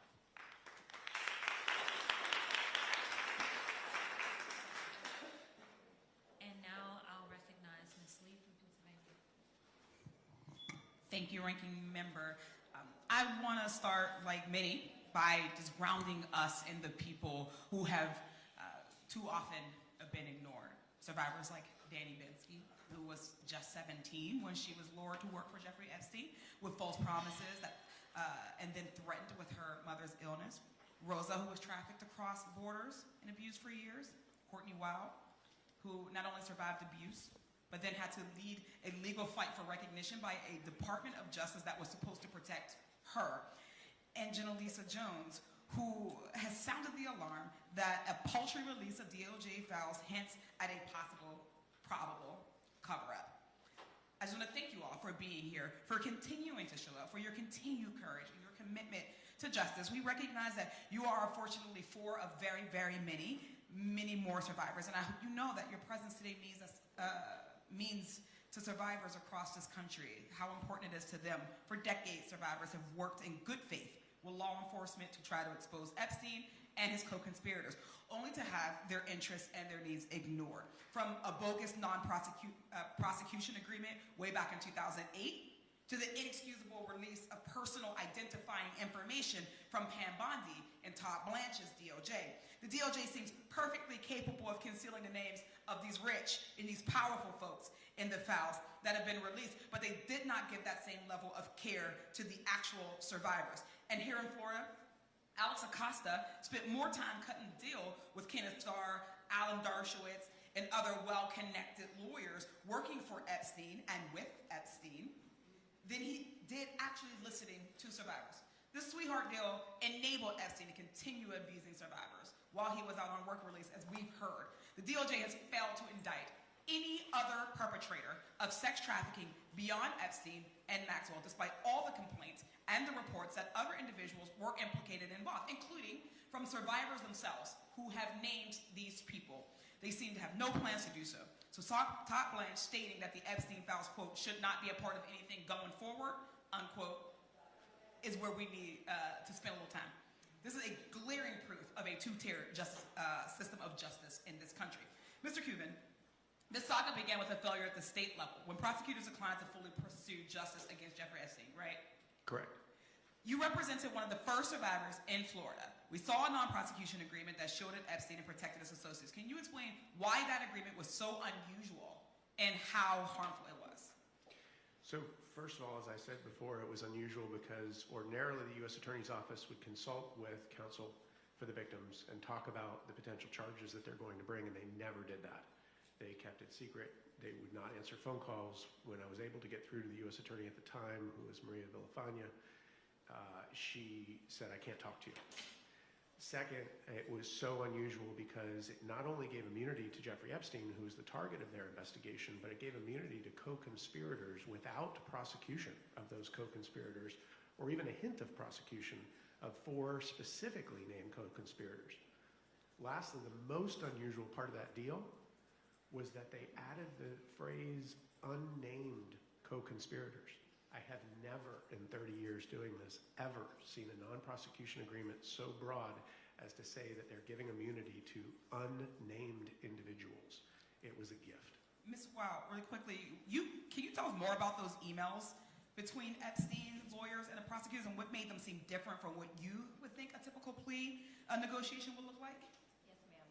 When me and Brad Edwards we got the emails, it was literally friends. They were meeting at Starbucks, they were meeting off the record, wherever they wanted. These were friends literally negotiating how much time, what it would look like, what the charges were going to look like, what they were going to say during the grand jury. It was all scripted. It was all set up, cover up. I just want to say really quickly, does any survivor have you felt protected or seen or heard by the government? No, ma'am. Just no. The redactions, none of my information has been redacted.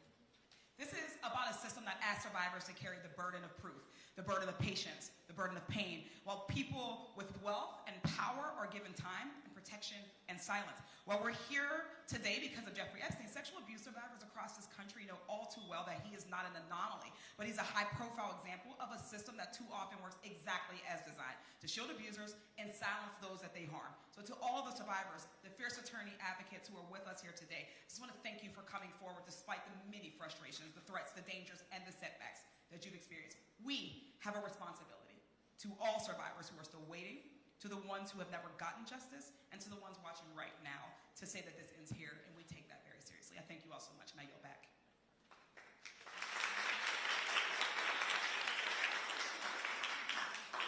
Thank you so much, Ms. Lee, and now I am going to recognize myself for 5 minutes. I've been smiling probably more than I am supposed to as I've sat here because y'all bring me so much joy. And let me tell you why. The reason is this. It's because in spite or despite this incompetent government, y'all have not backed down. For some people, it is the very first time that they're seeing your faces, but you have been there when no cameras are rolling. You have been there for decades, and you are still showing up. The reality is that you are not a child in this moment, but you know that other children are potentially being subjected to something similar in this exact moment. And it is your courage that is contagious. We don't have that, unfortunately, in Congress. We got a bunch of cowards. But your courage is contagious.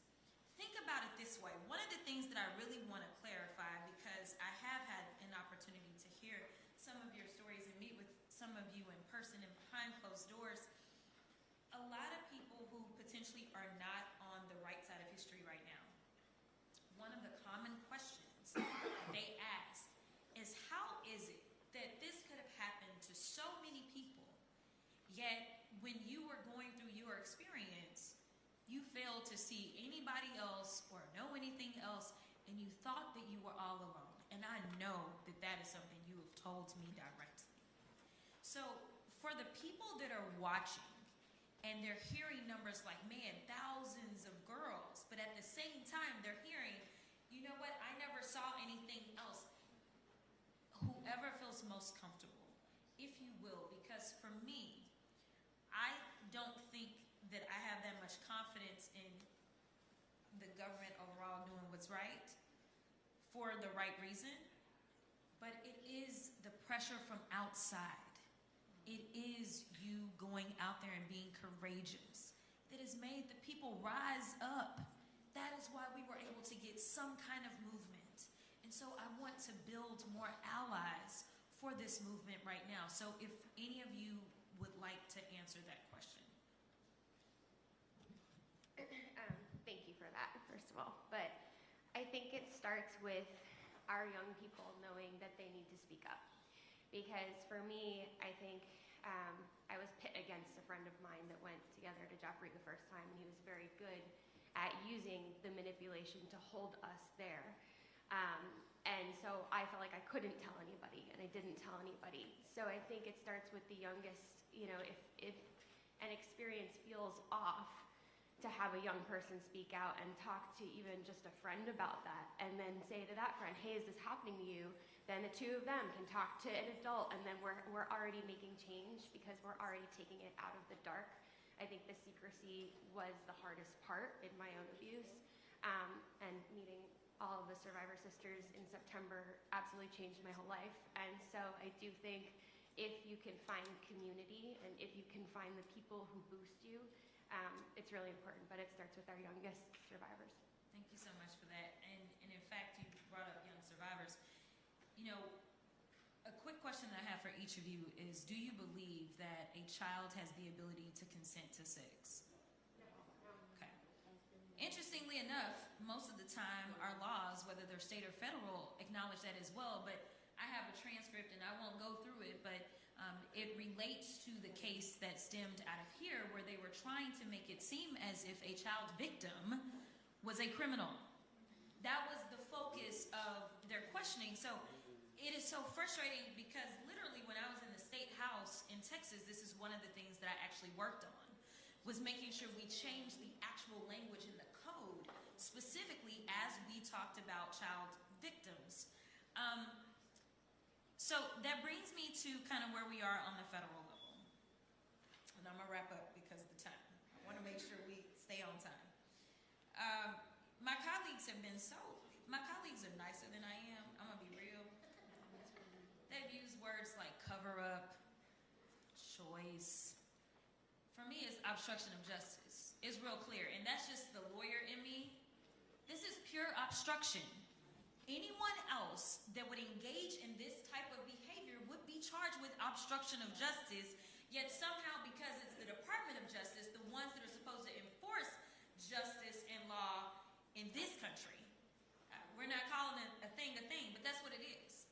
And so it is my hope that we understand that while these survivors have taken the time to come out, and some of them were outed unlawfully and absolutely need to have some semblance of justice because of that illegal outing, because our law was very clear, to be clear about that. I need people to understand that we all have a role to play. People in this moment keep asking, what is it that I can do? Well, I'm gonna be partisan as well, because they're not being partisan. The Republicans could have shown up today too. They did. So let me be clear, I am going to be full on partisan. You have to vote. If you care about this, you have to vote, and you have to understand who is fighting for you. There are certain things that were always a basic kind of standard in this country for what was right. We protected the most vulnerable amongst us. We're not doing that nowadays. We made sure that we believed in quote-unquote law and order, but we're not doing that nowadays. It is time to wake up. It is time for us all to do our part because, again, I'm going to be partisan because only the Democrats decided to show up today. So with that, I will yield, and my next... Okay, they're making me skip it. Okay. Well, we're going to head to Virginia. Reps volume, it's your turn. Thank you. I want to thank you all for being here today and thank all the people in the audience here today. And I will just say that it's because of you that we had the Epstein Files Transparency Act passed, and the president himself had to sign it into law begrudgingly while in the background trying to figure out how to break it later on. And it's because of you that we were able to issue an August subpoena led by Representative Lee, and they still haven't complied with that subpoena, but it's because of you we got that far.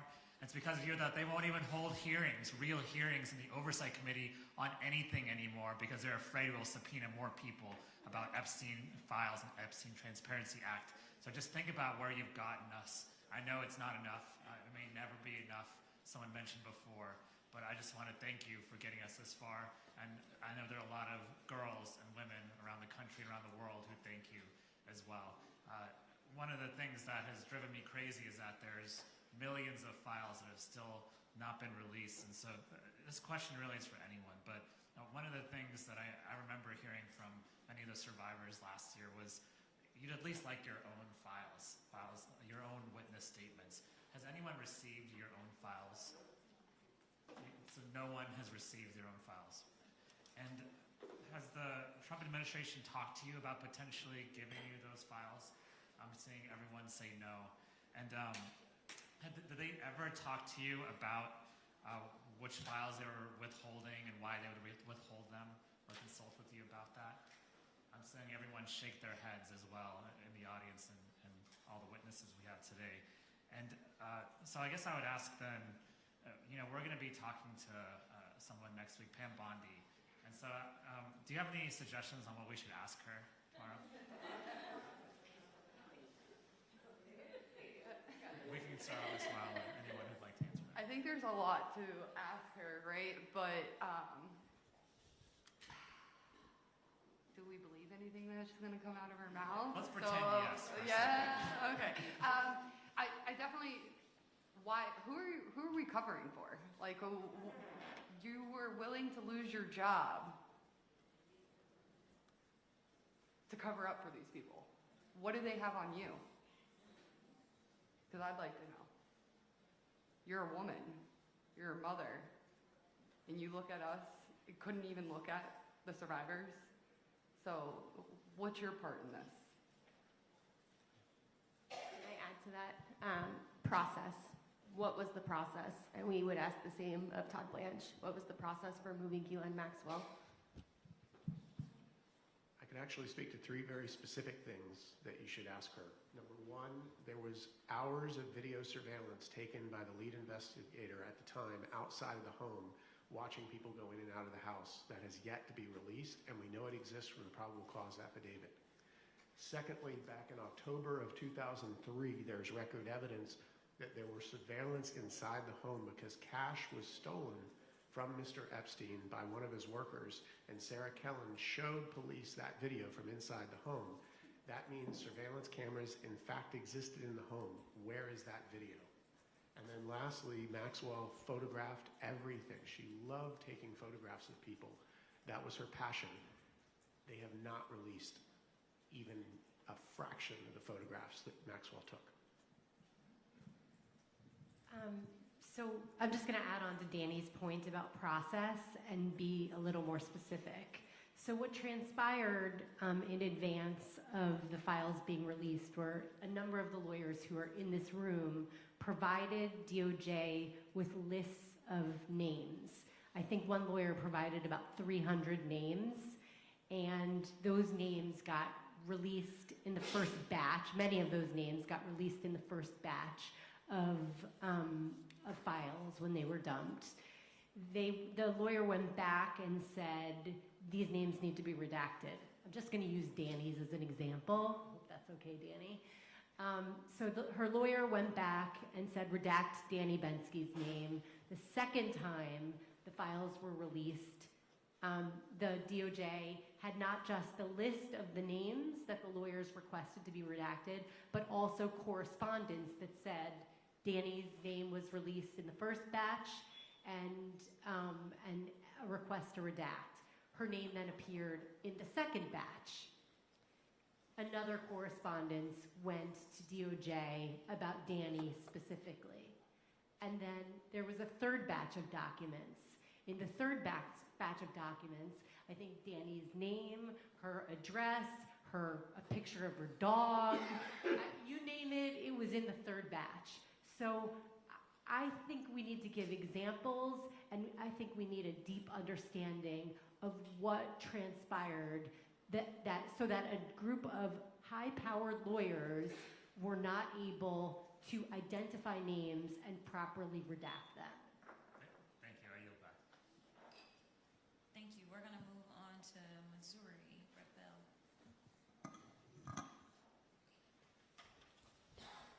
Thank you. Before I get to my questions, I want to say something to the witnesses before us. I spent years as a prosecutor, and in cases that involved serious abuses like these, in a county that issued 8 to 10,000 cases a year, I obviously couldn't handle all of them by myself. But any case that involved serious abuses like these, I made myself available personally to the survivors. Not the prosecutor that was assigned to it. I made myself available. And if there was a resolution or an outcome to the case that went against the wishes of survivors, that was another reason that I sat right there with those survivors to hear directly from them, to tell them what the evidence was, why we were doing what we were doing. And what I discovered is that oftentimes there is nuance that an investigation may not find, that you all or respective survivors will see. And that was another reason that I wanted to sit down and look these individuals in the eye so that we could have these conversations and help us make the best decision in the search for justice. And so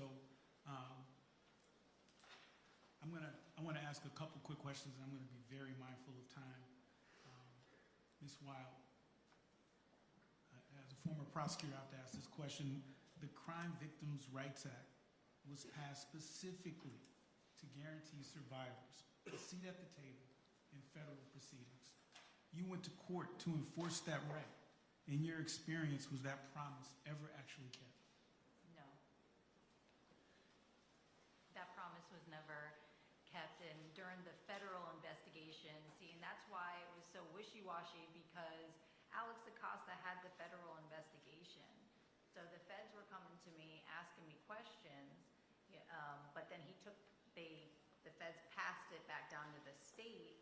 So it was just all very confusing. When the feds came to me and told me that there was a state sentence, I was like, oh wow, that's great. I didn't think that had anything to do with the ongoing in federal, because it's a federal term. We all know nobody, if the feds puts a case on you, they have that, like, you're going to jail. So it was just all very wishy-washy, but no, that the Crime Victims' Rights Act never applied to us in this case. Ms. Jones, you've been fighting for justice for a long time, longer than anyone should have to. What has that fight cost you, and what keeps you going? I'm a mother of 4 children, so that is why I fight, and I speak very loud to protect my children, and not just my children, everybody's children. That's how I keep going.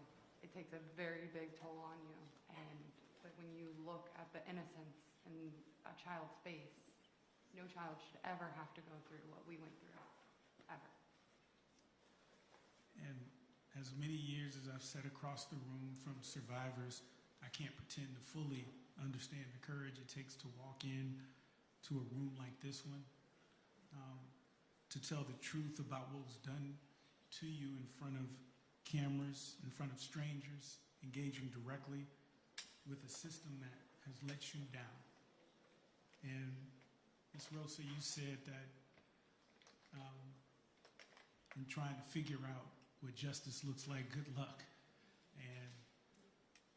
And yes, we have a lot of work that we have to do to figure that out. And what that will look like, there's a lot that this investigation needs to do just that. And so what I can say with certainty is that what the inspiration for this work looks like, and I'm looking at all of you. I'm looking at every single survivor, known and unknown, that continues to inspire us to do this work. And I thank you for being here.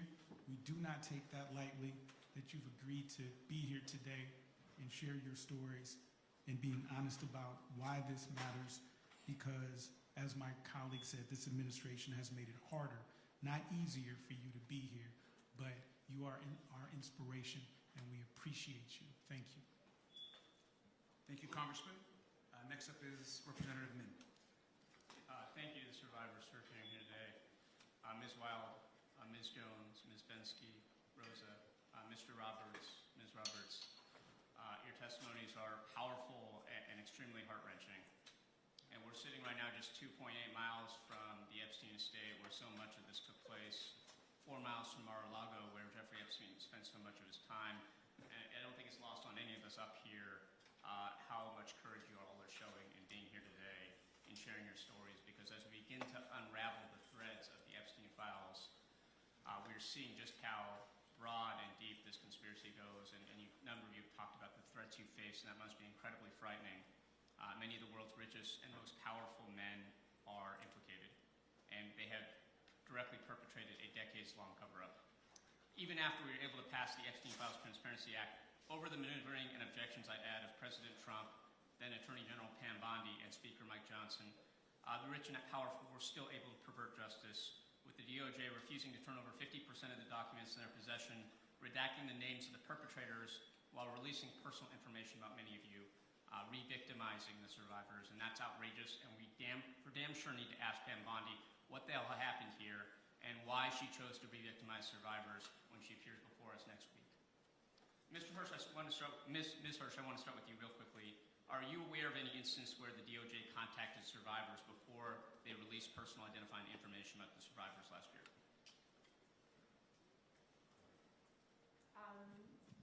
The DOJ did not contact survivors directly, but we at World Without Exploitation did reach out to DOJ.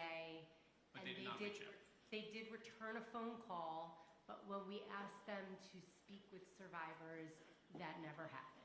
And that's outrageous because the DOJ is supposed to represent justice for people who are victims of crime, not re-victimizing them, not protecting the perpetrators of crime. And what's at stake today for you all and the hundreds of other women who were trafficked and abused by Jeffrey Epstein, Ghislaine Maxwell, and their associates is justice for you, but also the idea that there's one rule of law for everybody.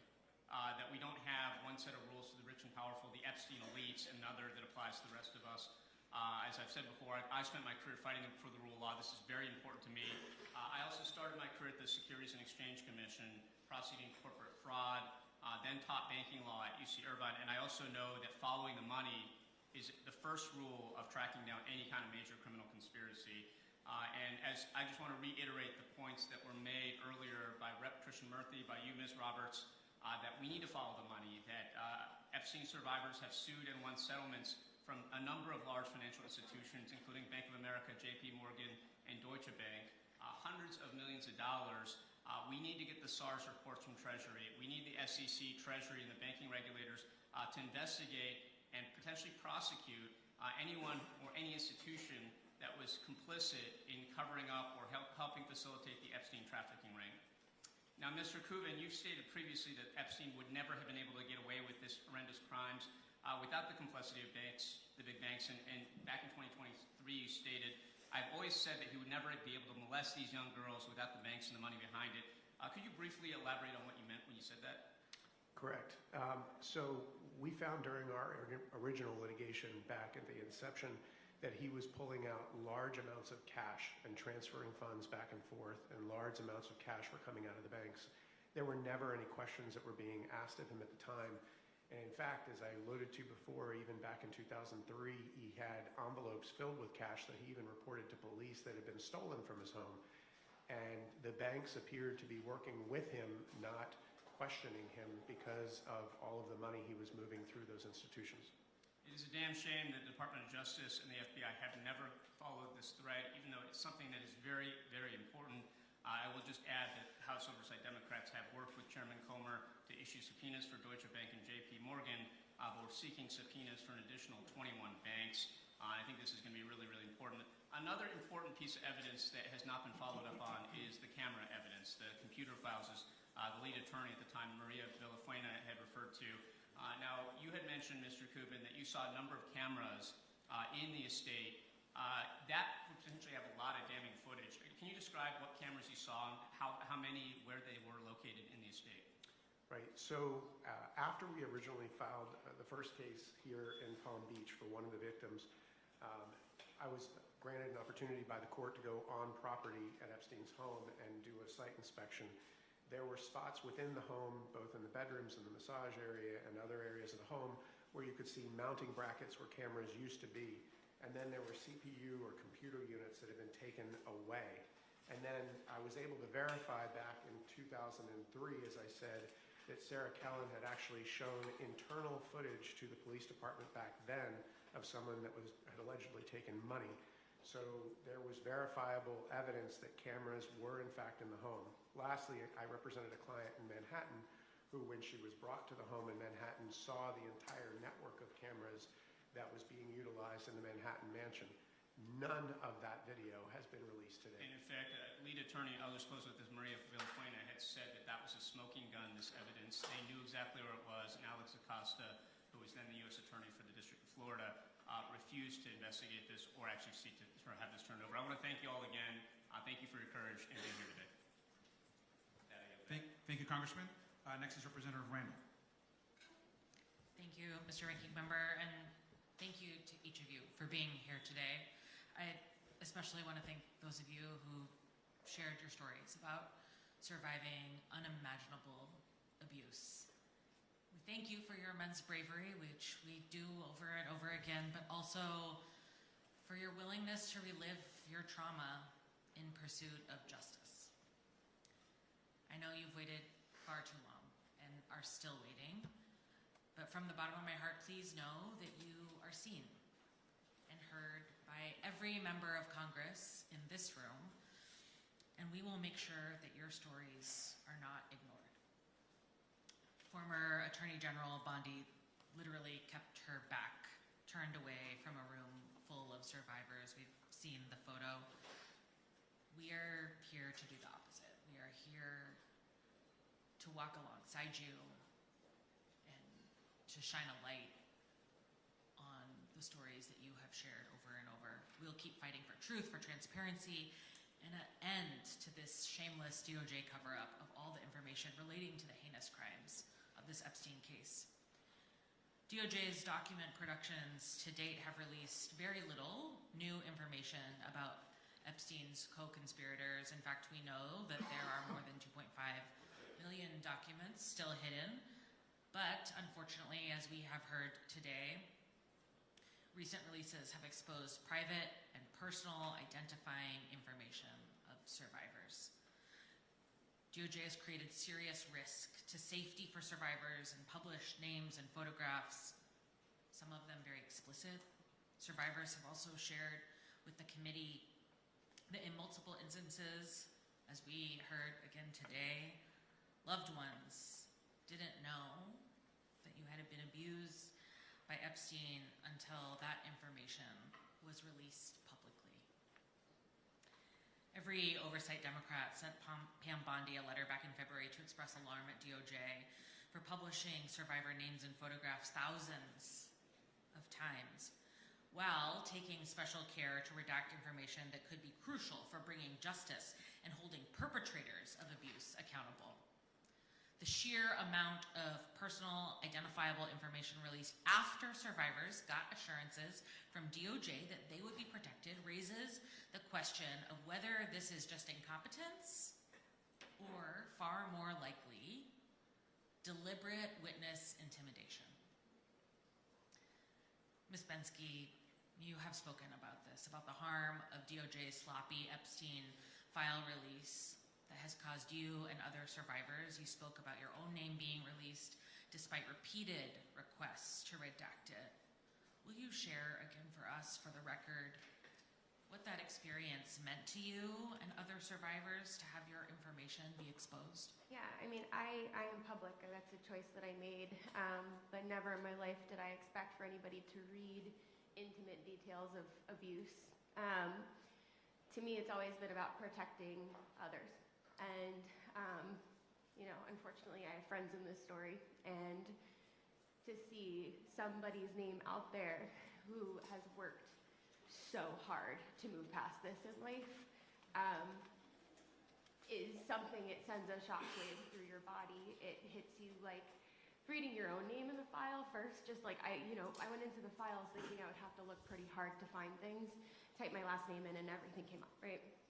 And it's like, there's like a hot flash moment, right? It hits you sort of like a bullet to the chest where you're like, oh my God, it's that feeling of like that PTSD is real, right? So the PTSD of the trauma that I endured definitely came back, and then you're reading on, and then you see more, and you see survivors being outed, a survivor that I had said, you know, don't ever worry, you've always been a Jane Doe. So, and to feel the impact of that is something that I will carry forever.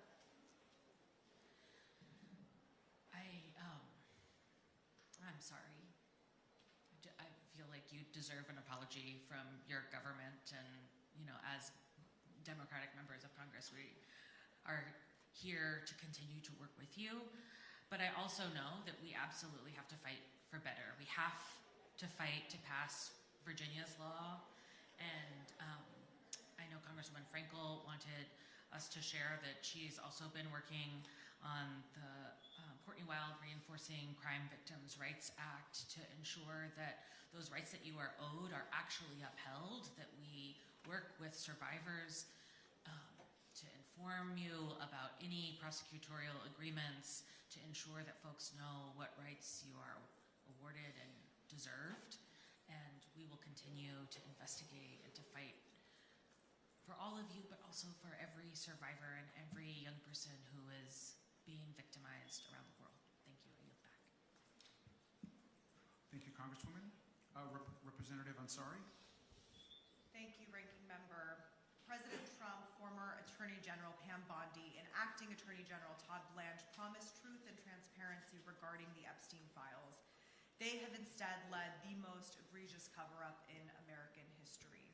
Despite their public assurances, Pam Bondi released Epstein files at an excruciatingly slow pace, and when she did, as we heard in powerful testimony today, protected the names of rich and powerful men who committed the crimes while revealing the identities of survivors. In March of 2026, the DOJ admitted that it withheld almost 48,000 files from public release, including allegations against President Trump. The Trump-Epstein administration continues to try to cover it up to this day. President Trump has said most recently that we should stop wasting time and energy on the Epstein files. He's called the fight for the release of the files and transparency, and I quote, a hoax. Abuse and trafficking of thousands of minors is not a hoax. Abuse and sexual exploitation of women is not a hoax. Survivors deserve the truth, and the American public deserves the truth.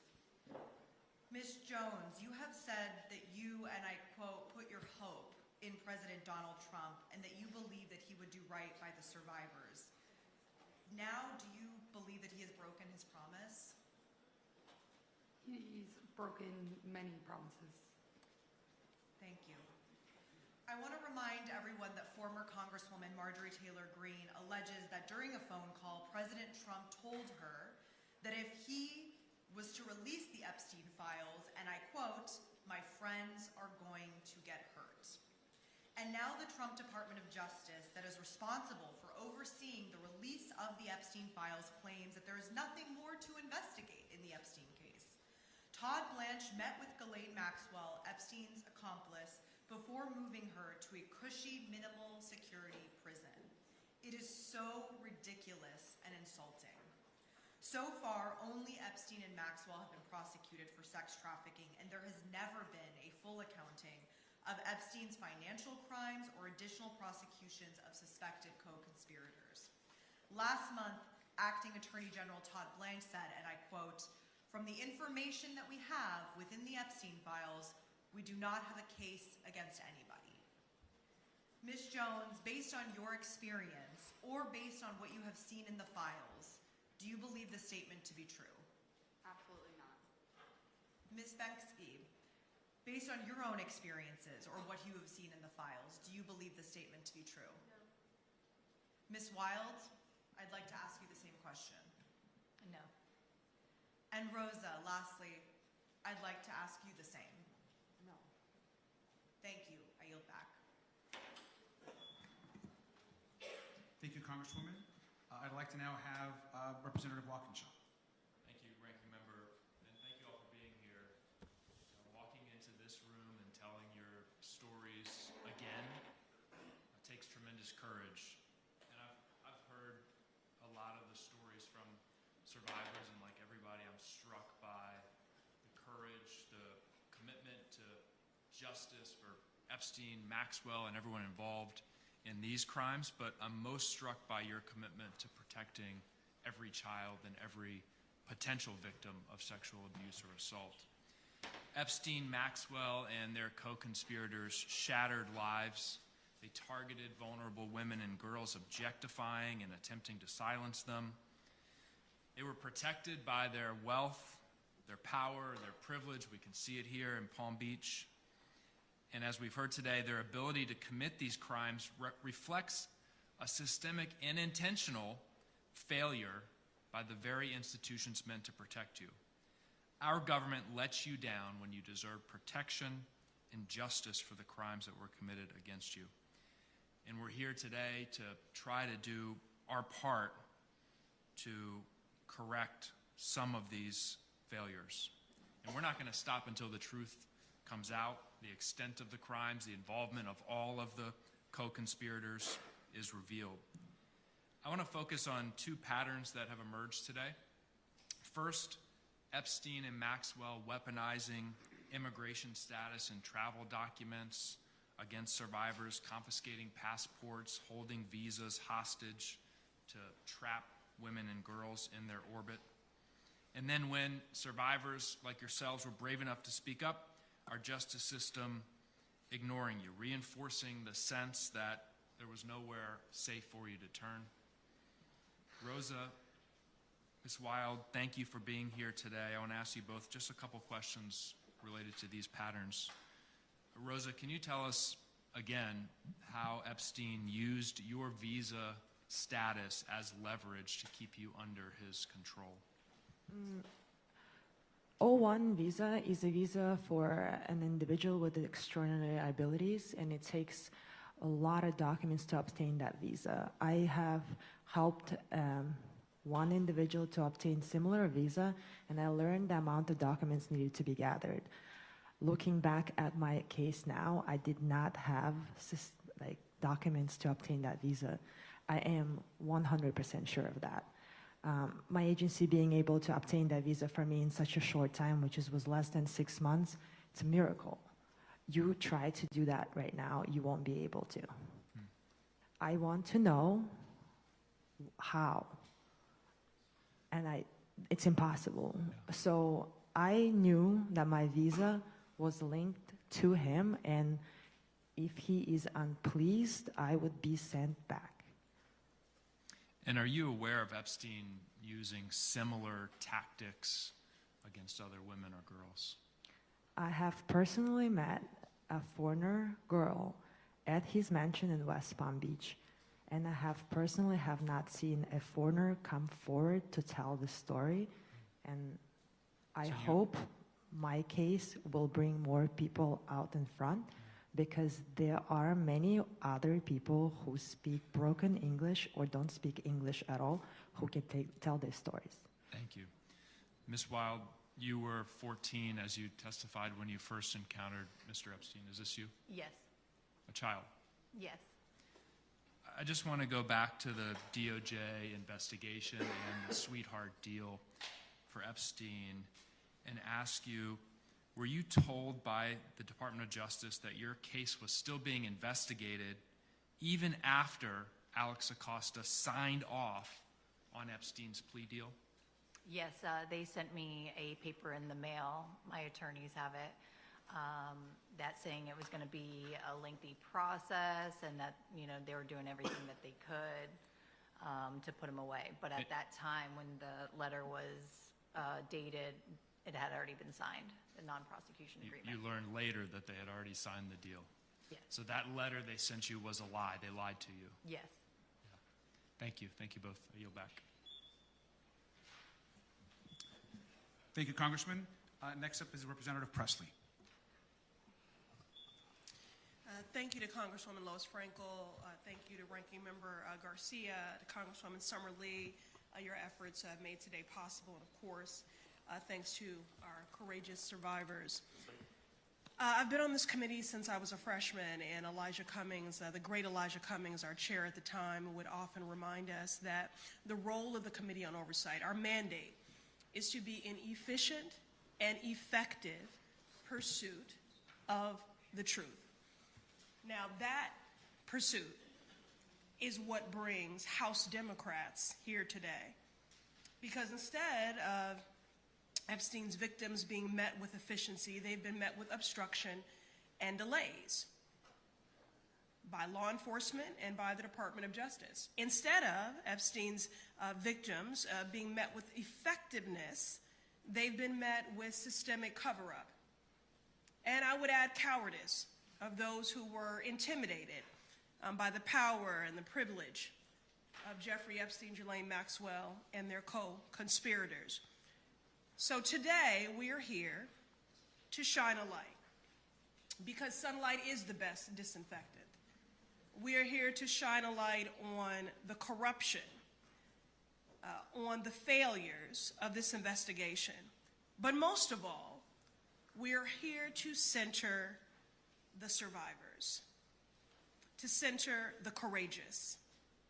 Survivors who are grown women before you, but who were children. Children whose innocence was corrupted, whose bodies were violated, whose dreams were destroyed, whose lives were irrevocably changed. Maria, Courtney, Jenna Lisa, Danny, Rosa, and Sky and Amanda, here for Virginia, we thank you.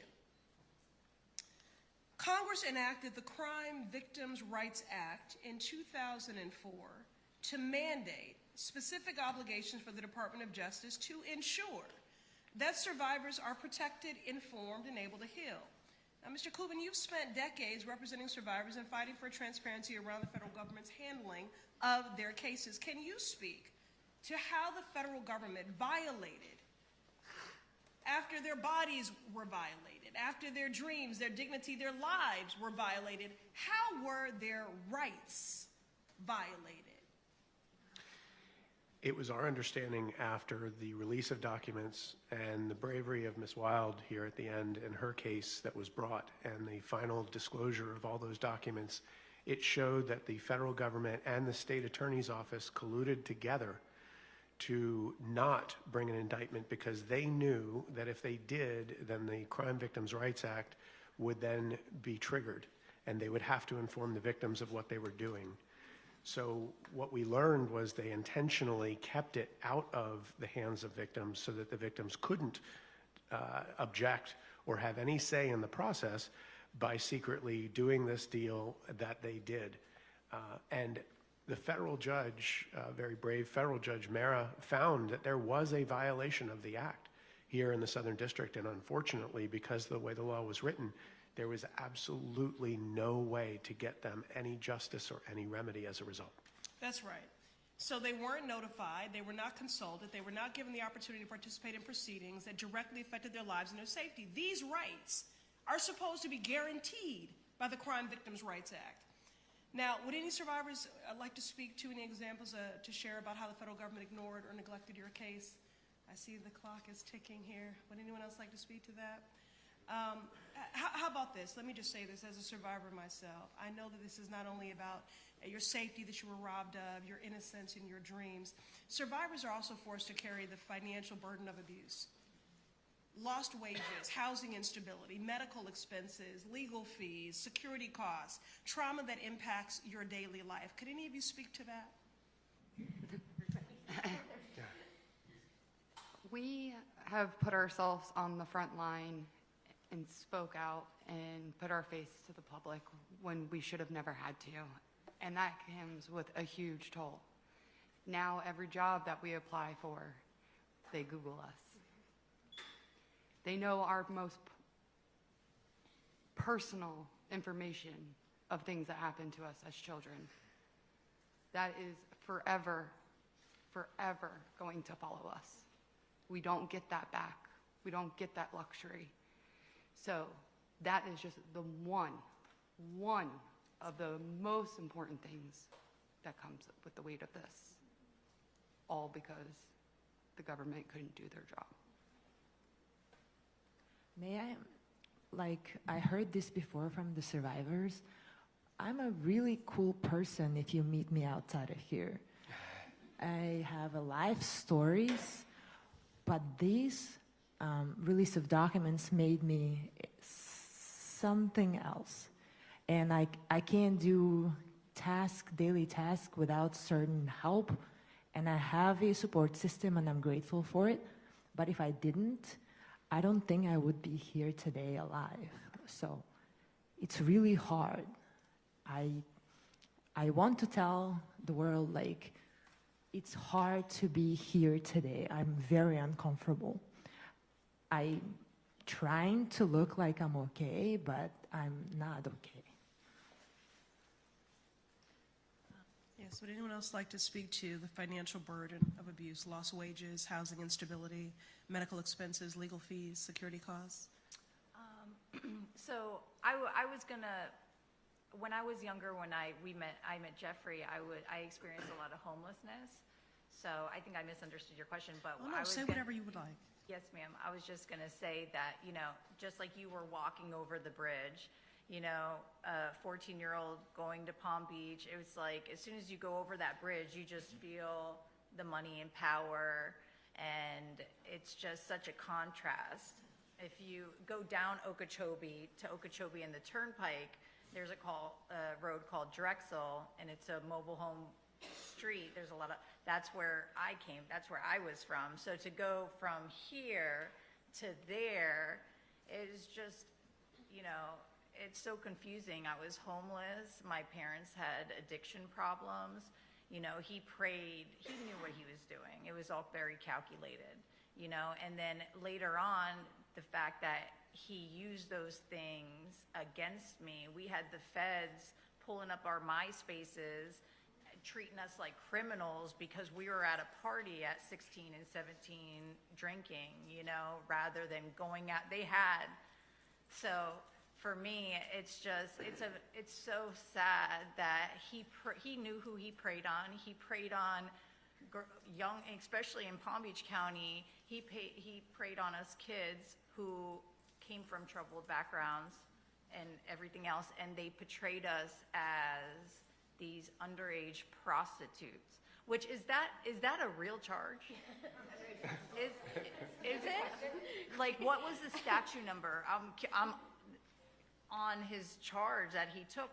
Spencer should, right? Is that a real charge? It was bizarre to us even at the time, but it made absolutely no sense, and the statutory guidance was very questionable given that they were minors. But speaking to Representative's question specifically and representing survivors over the last 30 years now, it affects not just the survivor, it affects their family, it affects the way they raise their own children if they have daughters. It affects their mental stability and ability to maintain employment. Try telling a survivor they've got to pay a lawyer for 20 years straight if they want to get justice. It's impossible, especially with a law that doesn't provide any remedy. So they've got to seek out victims advocates that are willing to do it for free. And there aren't many of those, especially none that want to do it for 20 plus years to fight. So the financial ramifications of being a victim, especially of somebody with unlimited resources, is dramatic. Can I add to that? I think also to continue this fight, like we're all here right now, and this isn't the only thing I'm sure we're all doing this week to talk about getting the messaging out. Advocacy is expensive, therapy and healing is expensive, and there's no time to work because honestly, we got to change it for our kids because I don't want to raise my kid in a world like this right now. So. Yeah, I'll just close out with one point to Courtney, to your question about these prostitution charges. We need to eliminate the prostitution charges from the books altogether. We absolutely should be holding sex buyers accountable for the harm they cause, but people in prostitution should not be criminalized for being in prostitution because the vast majority of them are not there by choice. They're there because of lack of circumstances, poverty, other vulnerabilities. And what we see so often is that traffickers deliberately use that notion that the women and girls will be arrested for prostitution as a tactic. It is the number one tactic in order to make sure that survivors, victims are too terrified and too traumatized to talk. So we've got a lot of work to do. And I just want to, again, I thank you all and thank you for being prescriptive with a number of the legislative responses to address these systemic harms. I'll just say that there is no amount of compensation that could ever fully account for what was stolen, but every single survivor certainly deserves much more than sympathy. And that is the work that I'm committed to doing alongside of you legislatively. Thank you. Thank you. Thank you, Congresswoman. I'd like to turn it over now to Representative Frankel. Thank you. Thank you again for being here. Let me just start with Courtney. You and I met many, many years ago. And just to let you know, I took for heart what you said. And myself and colleagues, Democratic Women's Caucus, we have filed a bill many years in a row named after you to make sure we can get these rights that you talked about. And the Courtney Wild bill would assert that the victims of federal crimes are entitled to all the rights guaranteed under the original Crime Victim Rights Act, regardless of if the charges are filed in court. And then it lists out a whole set of criteria. So I want to thank you for your bravery. We're still trying to get that bill passed. It's a little difficult